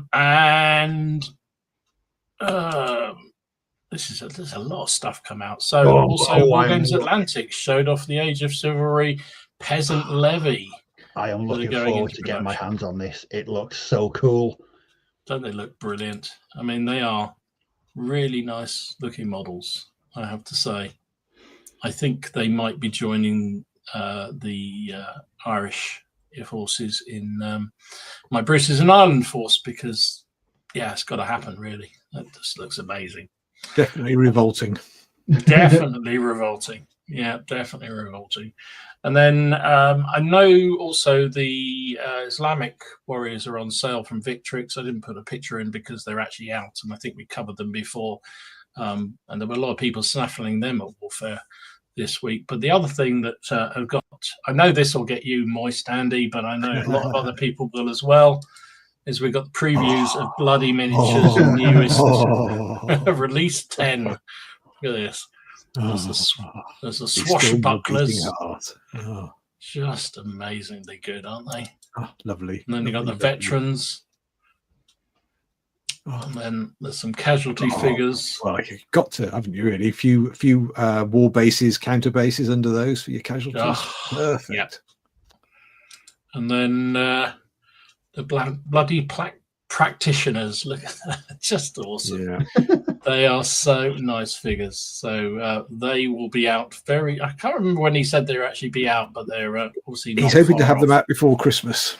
Is that what it is? That soon? That's what Facebook said, yeah. So there you go. They look lovely. So lots of goodness. Rubbing my trousers. Rubbing your trousers. Love it. Aye. Yes. I think I didn't buy the last ones. I managed to resist. And I'm trying to resist them, but they may end up somewhere in my basket. I've got so many English Civil War figures. Do I really need them? But pioneers, you can make those into artillery. Everybody needs more pioneers. And, I know I'd use them. I know I'd use them. You definitely need more casualties. Dismounted cavalry. You can't have too many dismounted cavalry. Why did we invite? So that's that. Yes. So lots of goodness coming through. So right. So we are heading towards the back end of it all. So let me. So I'm going back to. Actually, no. First of all, there were a couple of interesting comments that came along in that first half that I wanted to go. I know you were talking about having both sides, and lots of people in the club there having both sides. So John agrees. Best way to do it, both have to have both sides. Yeah. David agrees as well. Agreed. One person, both sides. Who buys only one side of a chess set? Exactly. It's a fair point. I mean, to be true, it's. It's heartbreaking as well, isn't it? If you and a pal, agree to do American Civil War, say, and then he moves away or he loses interest in it, and then you're left with an army, and it's like worst thing in the world. I have to say it's true, although I'm up to the point. I can understand Don's position. He said that's my problem. There's absolutely no way I could commit to painting up both sides for a single big game. I can't even do just one side for a big game. It'd take me years. Yeah, and I think that's the biggest problem, isn't it? It's not the biggest problem, but it is a problem for some people. It's the time that it takes. Also, the cost, I guess, of doing two armies is quite. But if you are, it does allow you to focus. That kind of does appeal to be Yeah. Shrink says, all my projects grow big and end up being both sides when halfway through I start another project, and then halfway through I start another project. Yeah, never happens to me, mate. Never happens to me. And then Anthony says, the Temptation Fairy has grown into a monstrous beast with the rise of the internet. Now it shows you new things and menacingly whispers, buy it now. Increasing force. Ominous. Yes. Idea. There's this huge, monstrous fairy standing behind you, whispering into your ear. And Trash says, I usually have to build and paint both sides. There's no historical gamer near me, although recently got my Amy into historical. Now she's painting a Waffen platoon. Well, there you go. Getting the other half into it. That's always a good bonus if you can. Fortunately, Elaine, bless her, likes the history, but not so much the toy soldiers. So actually, I'm quite pleased because it's my thing. I can do it on my own, which is good.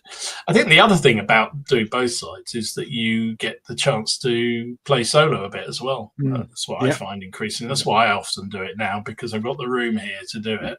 I can set up a game. And in the downtime during the day when I'm supposed to be working, when I'm stretching and not sitting at a computer, I can play a couple of turns and then come back to it a few days, hours later. And that really helps. Well, that's what I'm doing for Midgard. I'll be doing both forces. For Midgard, I'll be doing Vikings and Saxons. Yeah. Looking forward to that. That should be interesting. All those nice shield transfers being put on. Nice. I get the feeling that it's going to be a really good system to play solo as well. Yes.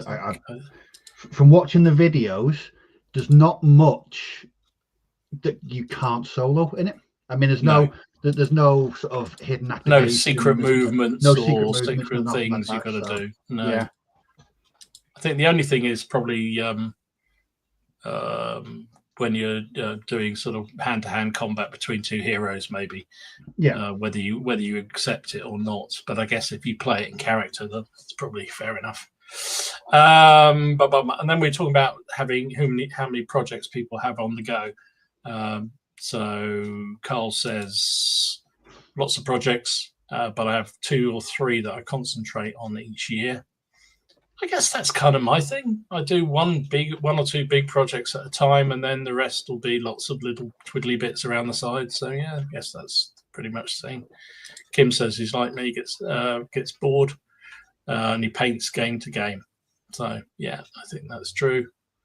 And Mobile and Hostler says, willpower. I went to warfare to buy Normans, came home with a $1 or $2 Polish army. Well done. Excellent. Sounds like a man after my own heart. I did come back with an army from warfare as well. Bloody hell. Yeah, I did. An Arthurian one, bizarrely. Fully painted. So. Right. It's not huge. It's not a massive army, but it was enough to add to what I've got. Daniel says he focuses on one project for about 2 weeks and then focuses on another one project. It seems to be 2 or 3 seems to be the thing that most people seem to do, which is interesting. And Gran Prego, I watched your videos, mate, when you were doing this. He said he was doing the French Third Corps. He spent about 35 weeks almost doing nothing but French Napoleonics. You'd love that, wouldn't you, didn't Steve? You'd absolutely love that. I can think of about 4.5 million things I'd rather be doing before spending 35 weeks painting French Napoleonics. My God. But I get it when he says he was so focused he had trouble doing anything else, and I kind of get that. I do kind of get that. You have that. You can picture it in your mind what it's going to look like on the table, and that's just what's driving you forward. Your mind would look like it'd be a big, massive sprues that are smashed to pieces with a hammer. There's no way I could spend that long. No way. No way. And then I love this from Old School. He says, thanks to Bring and Buys and eBay, I can get other people's neglected projects and make them my neglected That's a great projects. idea. Yeah. That's absolutely fantastic. So, right, Andy, I want to know about your obsession. So I think it's fair to say, you mentioned earlier, you are big into 17th century, really, isn't it? In Inverlochy to Istanbul. Yes. Why? Explain. So yeah, as I said, when I first started, there was all the sort of standard period. So we played Ancients, we played Renaissance, Napoleonic, World War II, and Modern, and those are the periods everybody played. And I had dabbled in all those periods, and I had something in everything. And then I then got hooked on sort of 1-to-1 scale wargaming. So because I got into reenactment. So a number of other buddies from Worcester War Games. Is this where I show your embarrassing picture, my friend? Yeah. Okay. I'm sort of half regretting Look sharing at that. I look very clean because this actually wasn't out on a battlefield. This was actually somebody's wedding. Oh, really? So I joined the Sealed Knot, and for over a decade, I was I did less wargaming and more reenactment, especially in the summer months. Every weekend, we're in a field somewhere, bashing 7 bells out of one another and firing cannons and muskets and things. And everybody in it gets quite sort of obsessed about the 17th century, and so people will get married, and all their friends will be from the Sealed Knot, or most of their friends will be from the Sealed Knot, and so they'll have a Sealed Knot wedding. So basically, everybody there was dressed in 17th century costumes. So the groom in this case was from Dundee, and so all of the groomsmen we all dressed as Highlanders. So I thought I looked particularly. Luckily, you can't see my knees, or what's under the kilt. But yeah, but I loved it. It was great. It was great fun. It was a great social thing. We drove all around the country and did these reenactment battles, and it sort of obviously just gets you really into the period. And so you learn all about the drill and what it's like to. I mean, obviously you can't say, well, I've experienced the 17th century, because obviously you're not having people.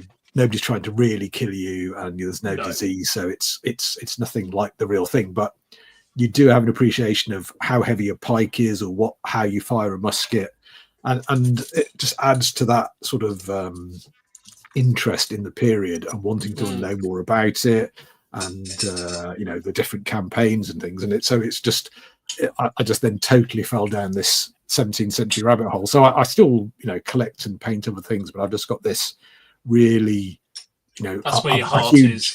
Yeah, it's like a black hole in the middle of my wargaming galaxy, which slowly everything is circling around and being drawn into. And so as I started to do the Sealed Knot slightly less, I got back into toy soldiers again. I started collecting, I'd done 25mm minifigs, and then I'd gone into 15mm, and then when I came out of doing it 1-to-1, I got back into and I started to do 28mm again, and War Games Foundry, which were originally written designed by the Perrys. When they were at War Games Foundry, and that's when Warhammer English Civil War came out. Oh yeah, I don't know if you remember that. So I helped write the army lists for Warhammer English Civil War. So I didn't realise that. Okay.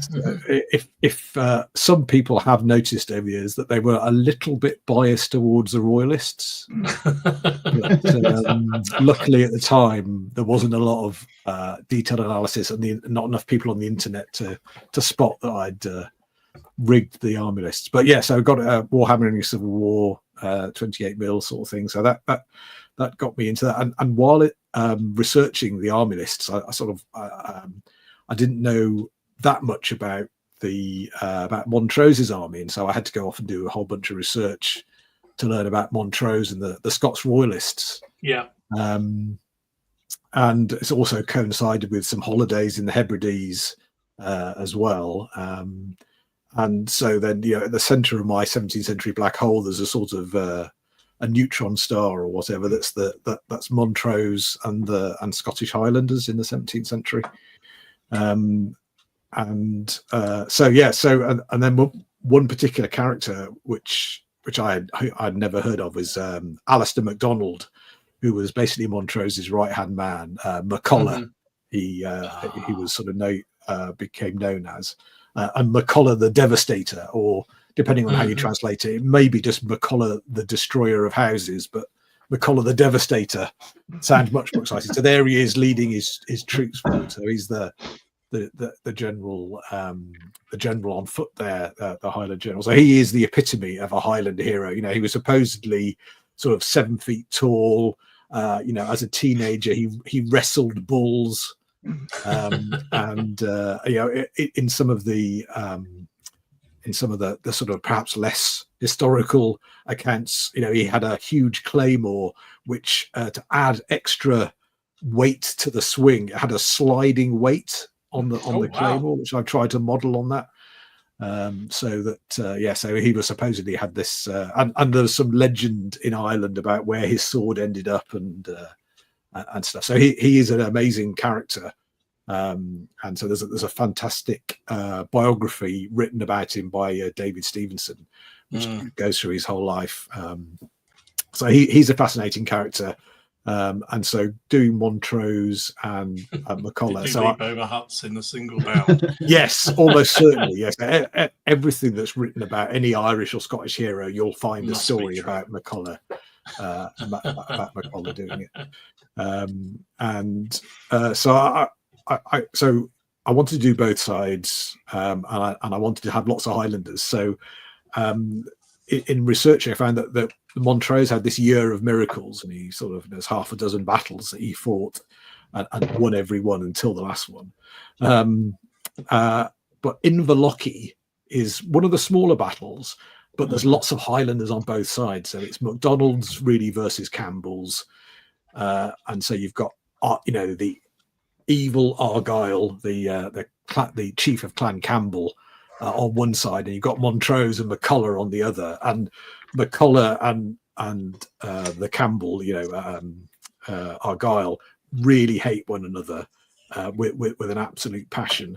And so there's this massive grudge match with loads of Highlanders in a battlefield set next to a Scottish castle at the foot of Ben Nevis with a lock. Oh, wow. with a Highland galleon. I thought, well, that is the battle to do. So that was the first that when I started sort of collecting English Civil War again. That was the first thing I collected, and then I did that, and then I think that was when Warlord brought out their pike and shot supplement for the English Civil War. And John Salar said, well, we need a game. We need an English Civil War game to have on at Salute, because we're bringing the pike and shot supplement out. And so we want people to see us English Civil War game and buy the supplement. So John said, well, can you bring your Inverlochy game? So we took that to Salute. So me and some Kelly and Dave, a couple of other friends of General Haig, we schlepped down to and then put on Inverlochy. So this is it. So you can see a bit of the castle there, and you can see the top, just a bit of Argyle's galley, because that's the famous thing about the battle, is that Argyle didn't even, he allegedly fell off his horse and hurt his shoulder, so he had to watch the battle from the galley.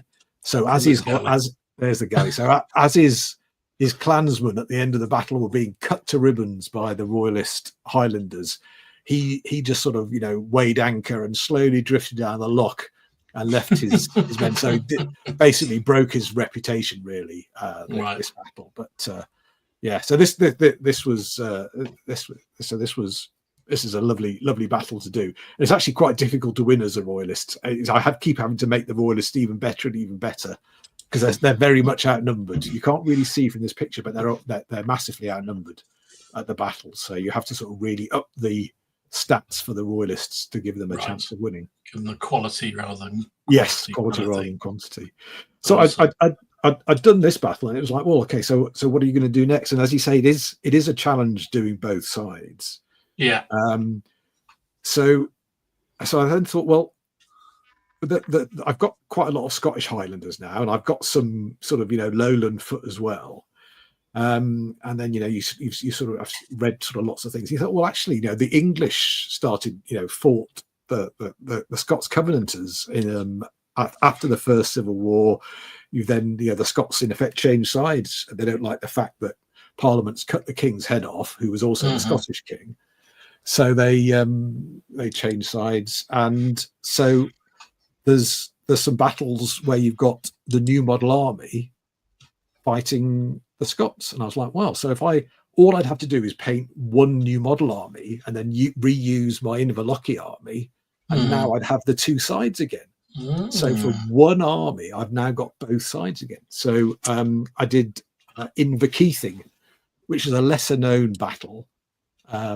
This is after Dunbar. So Dunbar's a huge victory for Cromwell, probably Cromwell's one great victory, although I think actually it was probably John Lambert and General Monk who probably came up with a plan that won Cromwell the battle. But anyway, so Cromwell wins Dunbar, and then this is the next battle where Lambert basically takes a naval landing force across the Firth by Edinburgh, lands on the other side, and the Covenanters don't get enough troops to kick him out quickly enough. And so there's this battle, and there's a famous last stand of the Macleans from the Isle of Mull, where their chief Hector was there, and as the new model was sort of cutting them, trying to get through and cut the clan chief down, another clansman would leap in front and take the blow and say, another for Hector, and apparently 7 clansmen died trying to save the chief, but there were too many new model pikemen, and they got through to him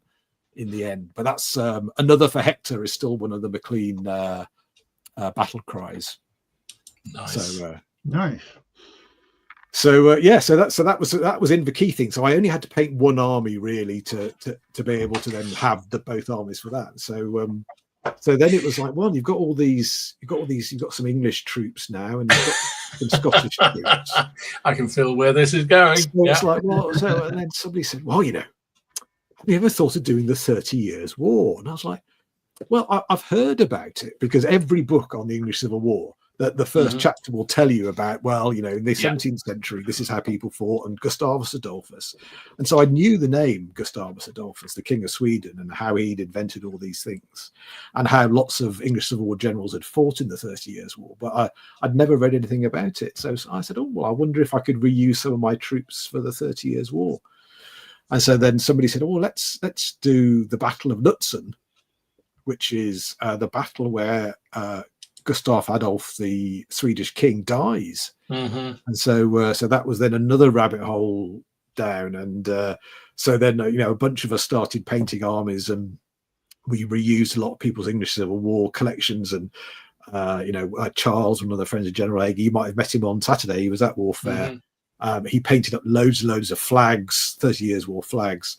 And so we did Lutzen at Salute. So that was like, all you have to do is just paint a few more figures and you've got both armies again. So this was awesome, big game. So Imperials v Swedes. So you got Cuirassiers, you got Croats, you got loads of cavalry, loads of big Imperial pikemen. And this started my obsession with teddy bear fur as well. So I did the terrain map for this. So that was great fun. And so that was a more of a group effort. But I was like, well, I want to be able to do this all. So I've sort of built up my collection now, so I can sort of do both sides at Lutzen. Fantastic. At a certain scale. So this is so that's really, really fun battle. And it's like, well, I've got this Swedish army now. So what else did the Swedes do? Yes. And I think it was Sidney Roundwood. I met him at Salute, and I was sort of, wow, you're Sidney Roundwood, very nice to meet you. And we were talking about the 30 Years' War. It's one of his favorite periods. So I said, well, he said, well, what are you going to do next? So we had to imagine the fog, Nick. Yeah. So it was, we were a bit hungover, so it felt quite foggy. So it's one of his favorite periods. I said, well, he said, what are you going to do next? And I said, well, I'm not sure who else did Gustav Adolf fight. And he said, well, of course, he fought the Poles. And then my brain went back to the Renaissance army lists from WRG, and the army list. There's only one army list you could ever have in that period. Yeah, that's right. That's the army list everybody wanted was the Poles, because they've got winged hussars. I was like, so I've got a Swedish army already. They fought the Poles, so I get to buy Polish winged hussars. So another obsession starts. So so then it was well, then it was researching, well, what battles did he fight, and what do the winged hussars look like? So this was then another another rabbit hole, and so the Battle of Dachau was born as another project. So all I had to do was paint the poles, because I already had the Swedes. Sort of. So this is exactly it, Andy. This is exactly it. So it was like, so then we said, well, we took Dachau to salute in. That's only a little tiny game there, Andy. Yeah, nice. Yeah. Holy crap!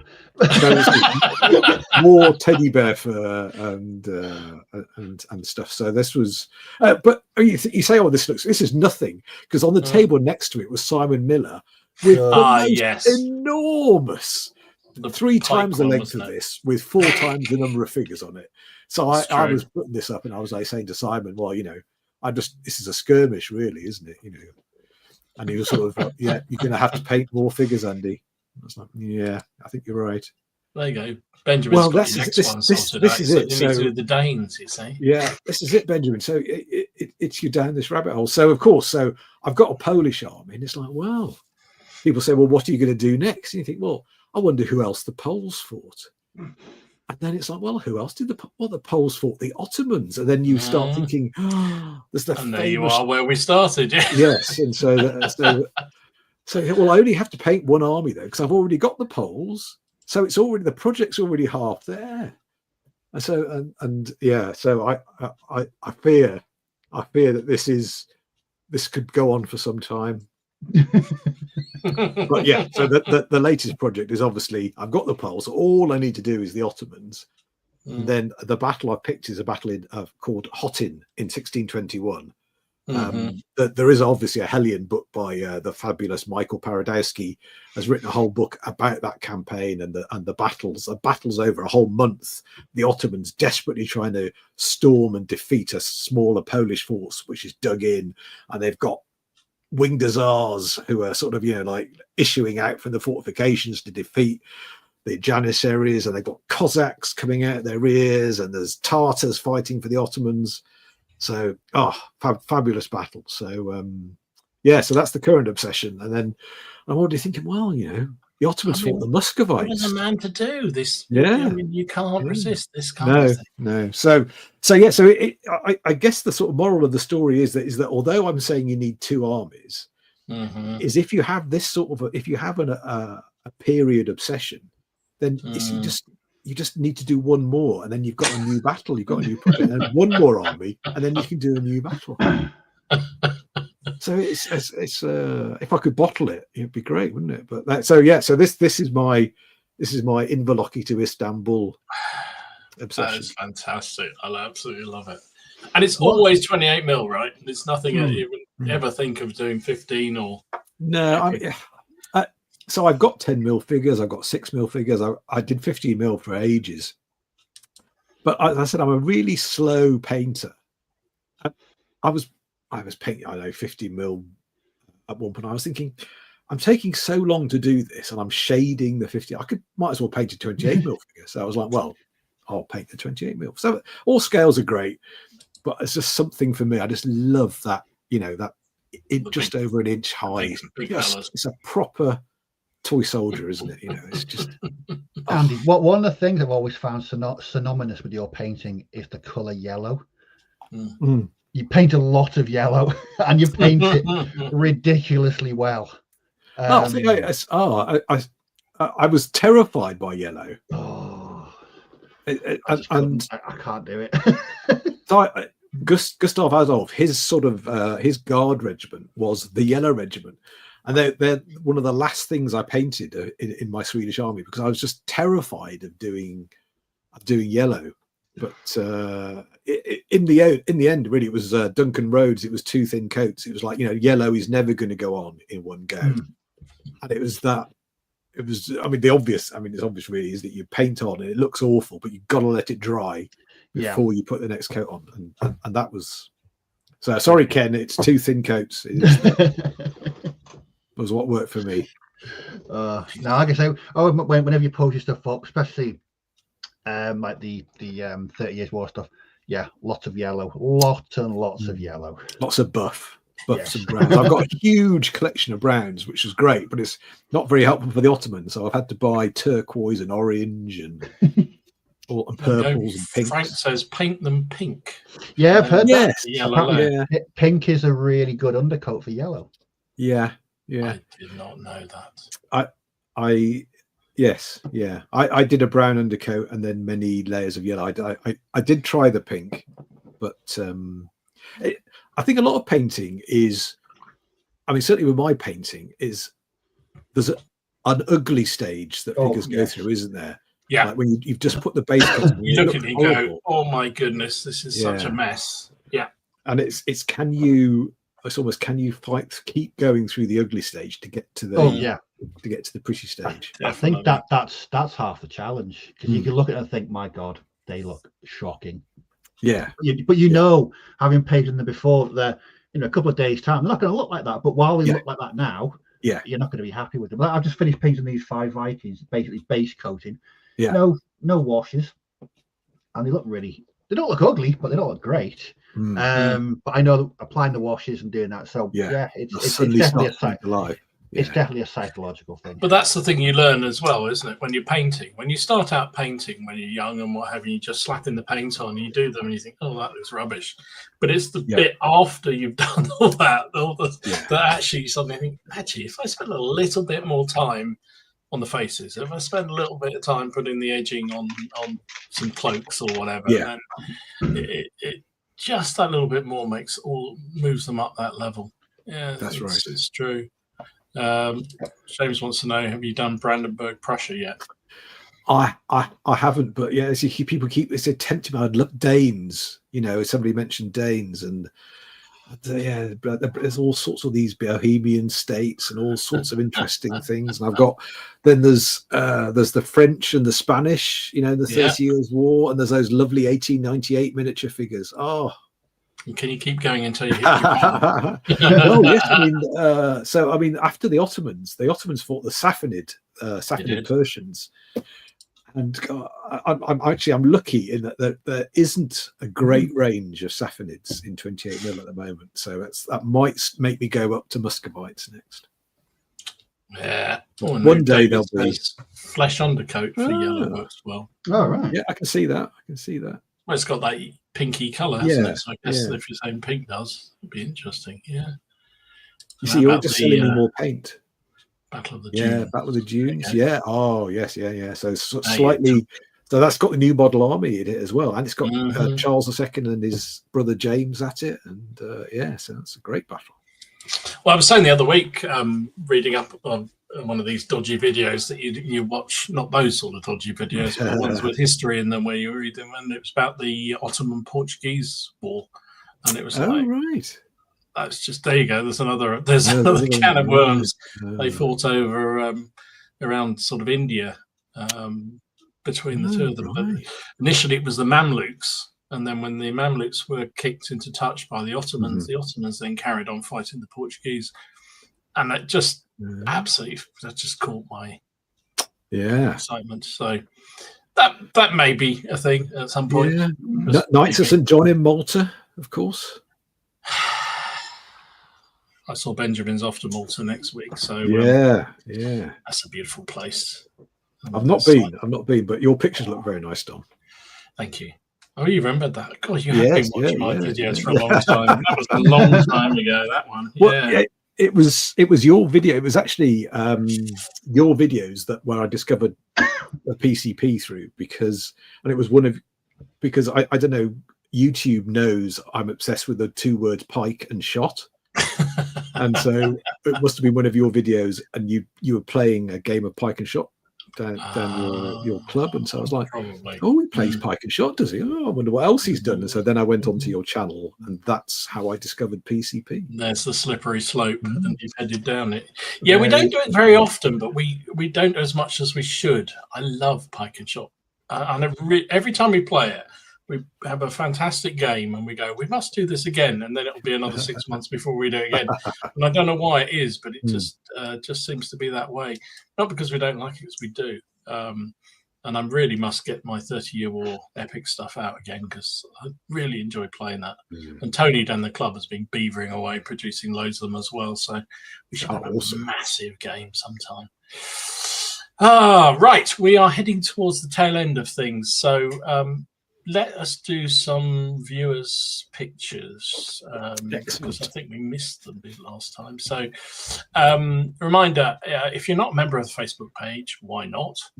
Because we love everybody putting up their work and all their games and what have you they're doing. As Steve said earlier, it gets us very excited to see what everyone's working on because the variety is extraordinary. So we 1,500 people in 1,500, yeah. It's just amazing. That is once again testimony to your guys' positivity, the positive island of wargaming. We try and make it so, and thankfully it largely is. But you guys are all brilliant. I think. Oh God, yeah. No more than once or twice have we ever had to, have words, shall we say, with anybody. So it's great. So long may it continue. So these are some of the pictures people put up on the Facebook page. The link's down below, so just click on that and go to it, what have you. And while you're there, hit on the links to our channels as well. Actually, I should have put your blog up there, Andy, as well, because that's I'll put it in the description afterwards so people can follow to your blog. Yeah, because, great. You're old school. You've got a blog. Yes, yeah. I haven't got into this YouTube malarkey.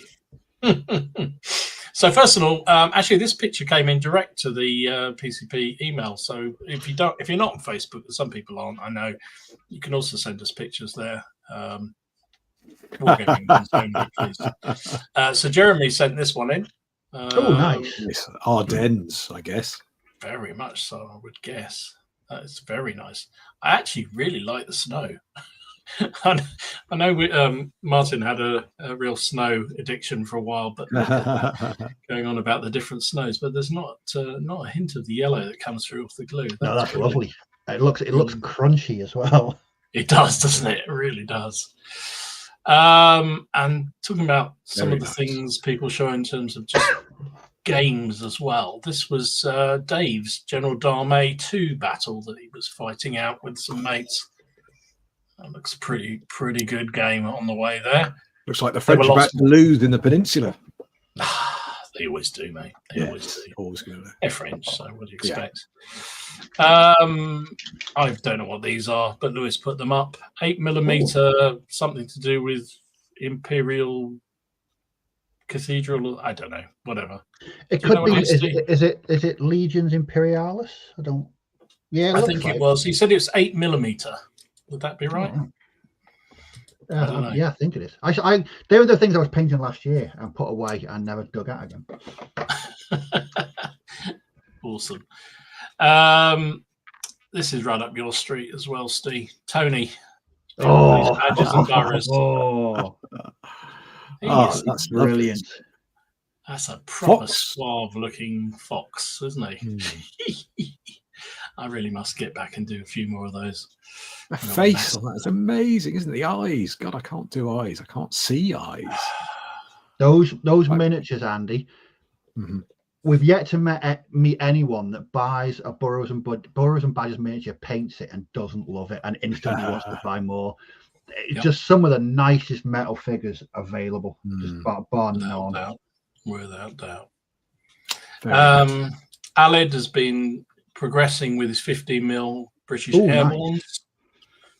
Lovely. Nice.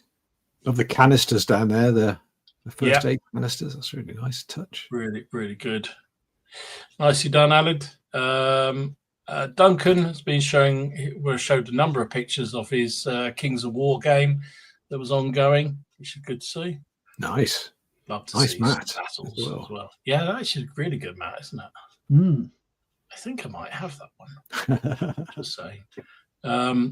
Bar was he's heading down the epic ACW figures, but he's also put some Callistras in there to break it up too, which I really like the idea of. I should have done that with some of my ECWs or something. Just break up the formations.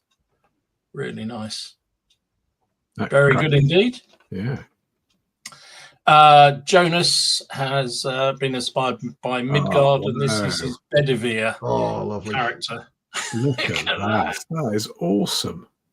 I love that leaping horse. Wow. The leaping horse. That is just brilliant. Very nice. Matthew has been cracking on with his French Dragoons. So this is the 29th Dragoons. Wowzer. That's a lot of horse flesh. That's a lot of Dragoons. Yep.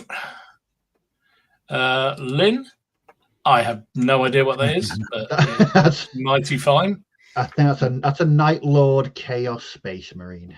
I was just about to say that. I know you're just about to say it, but there we go. Just about to say that. And I know you commented on this one, Stevens. That's just ridiculously good. Just unbelievable, isn't it? The gold on that, or the gold color on that, is just extraordinary. Wow! And then I'm going to leave it with this last one from Frank. He just made me drool on some of his Burgundian figures he plays. Look at that! Just nice command base. Awesome stuff. I just love the commander with the flag over his shoulder and everything. Yeah. That's great. Really, really cool. So there you go. That is it. Thank you to everybody who put their pictures on the Facebook page. As I say, it's just a selection with 1,500 people posting fairly regularly. You can only pick a few of them out. Otherwise, we'll be here all week. And we are time. My goodness me, look at that. That's 2 hours gone by. Wow. So can I come back in another 5 series time? Absolutely. Series 10. There we go. Series 10. God, are we still going to be going in Series 10? 5 years' time. Jeez. Well, we didn't think 5 years would go by anyway, so I suppose we'll probably be doing it now. Thank you, Andy, for joining us. Really appreciate you coming on. It's been great to have a chat. And thanks for the continuing support of the stream and the channels. My pleasure. No, thank you guys. Just, I'm sure everybody, all 1,500 people on the Facebook group and 150 people watching tonight, all so pleased that our Monday nights are made because it's a lot of effort for you guys every Monday. You're plugging away. It's a lot of work and stuff. And so I'm sure I speak for everybody when I say we really appreciate it. My Monday nights, everybody in the family knows now, Monday nights, Daddy is going to be busy between 8 and 10 watching some old blokes playing toy soldiers, as they say. But yeah, no, I really, really appreciate it. And as I said, you're like a positivity island in wargaming, and so I think it's great. So more power to you. So keep it going, and we really appreciate it. We'll keep going while it's fun and while everyone keeps coming along to follow it. So I think we say that for everybody. So next week we are on Martin's channel. We'll be talking about terrain. And apparently he's got some homework for us. So he said to me, can you send in a picture of terrain that you are particularly proud of? So a battlefield scene, a battle, or something you're particularly proud of that shows off the terrain. And we're going to talk all things terrain next week. Good stuff. So that's on Martin's channel. So anyway, we are now, 2 minutes into overtime. Steve needs his coffee, I'm sure. This 9% beer has had a definite effect. So did you finish it? I did.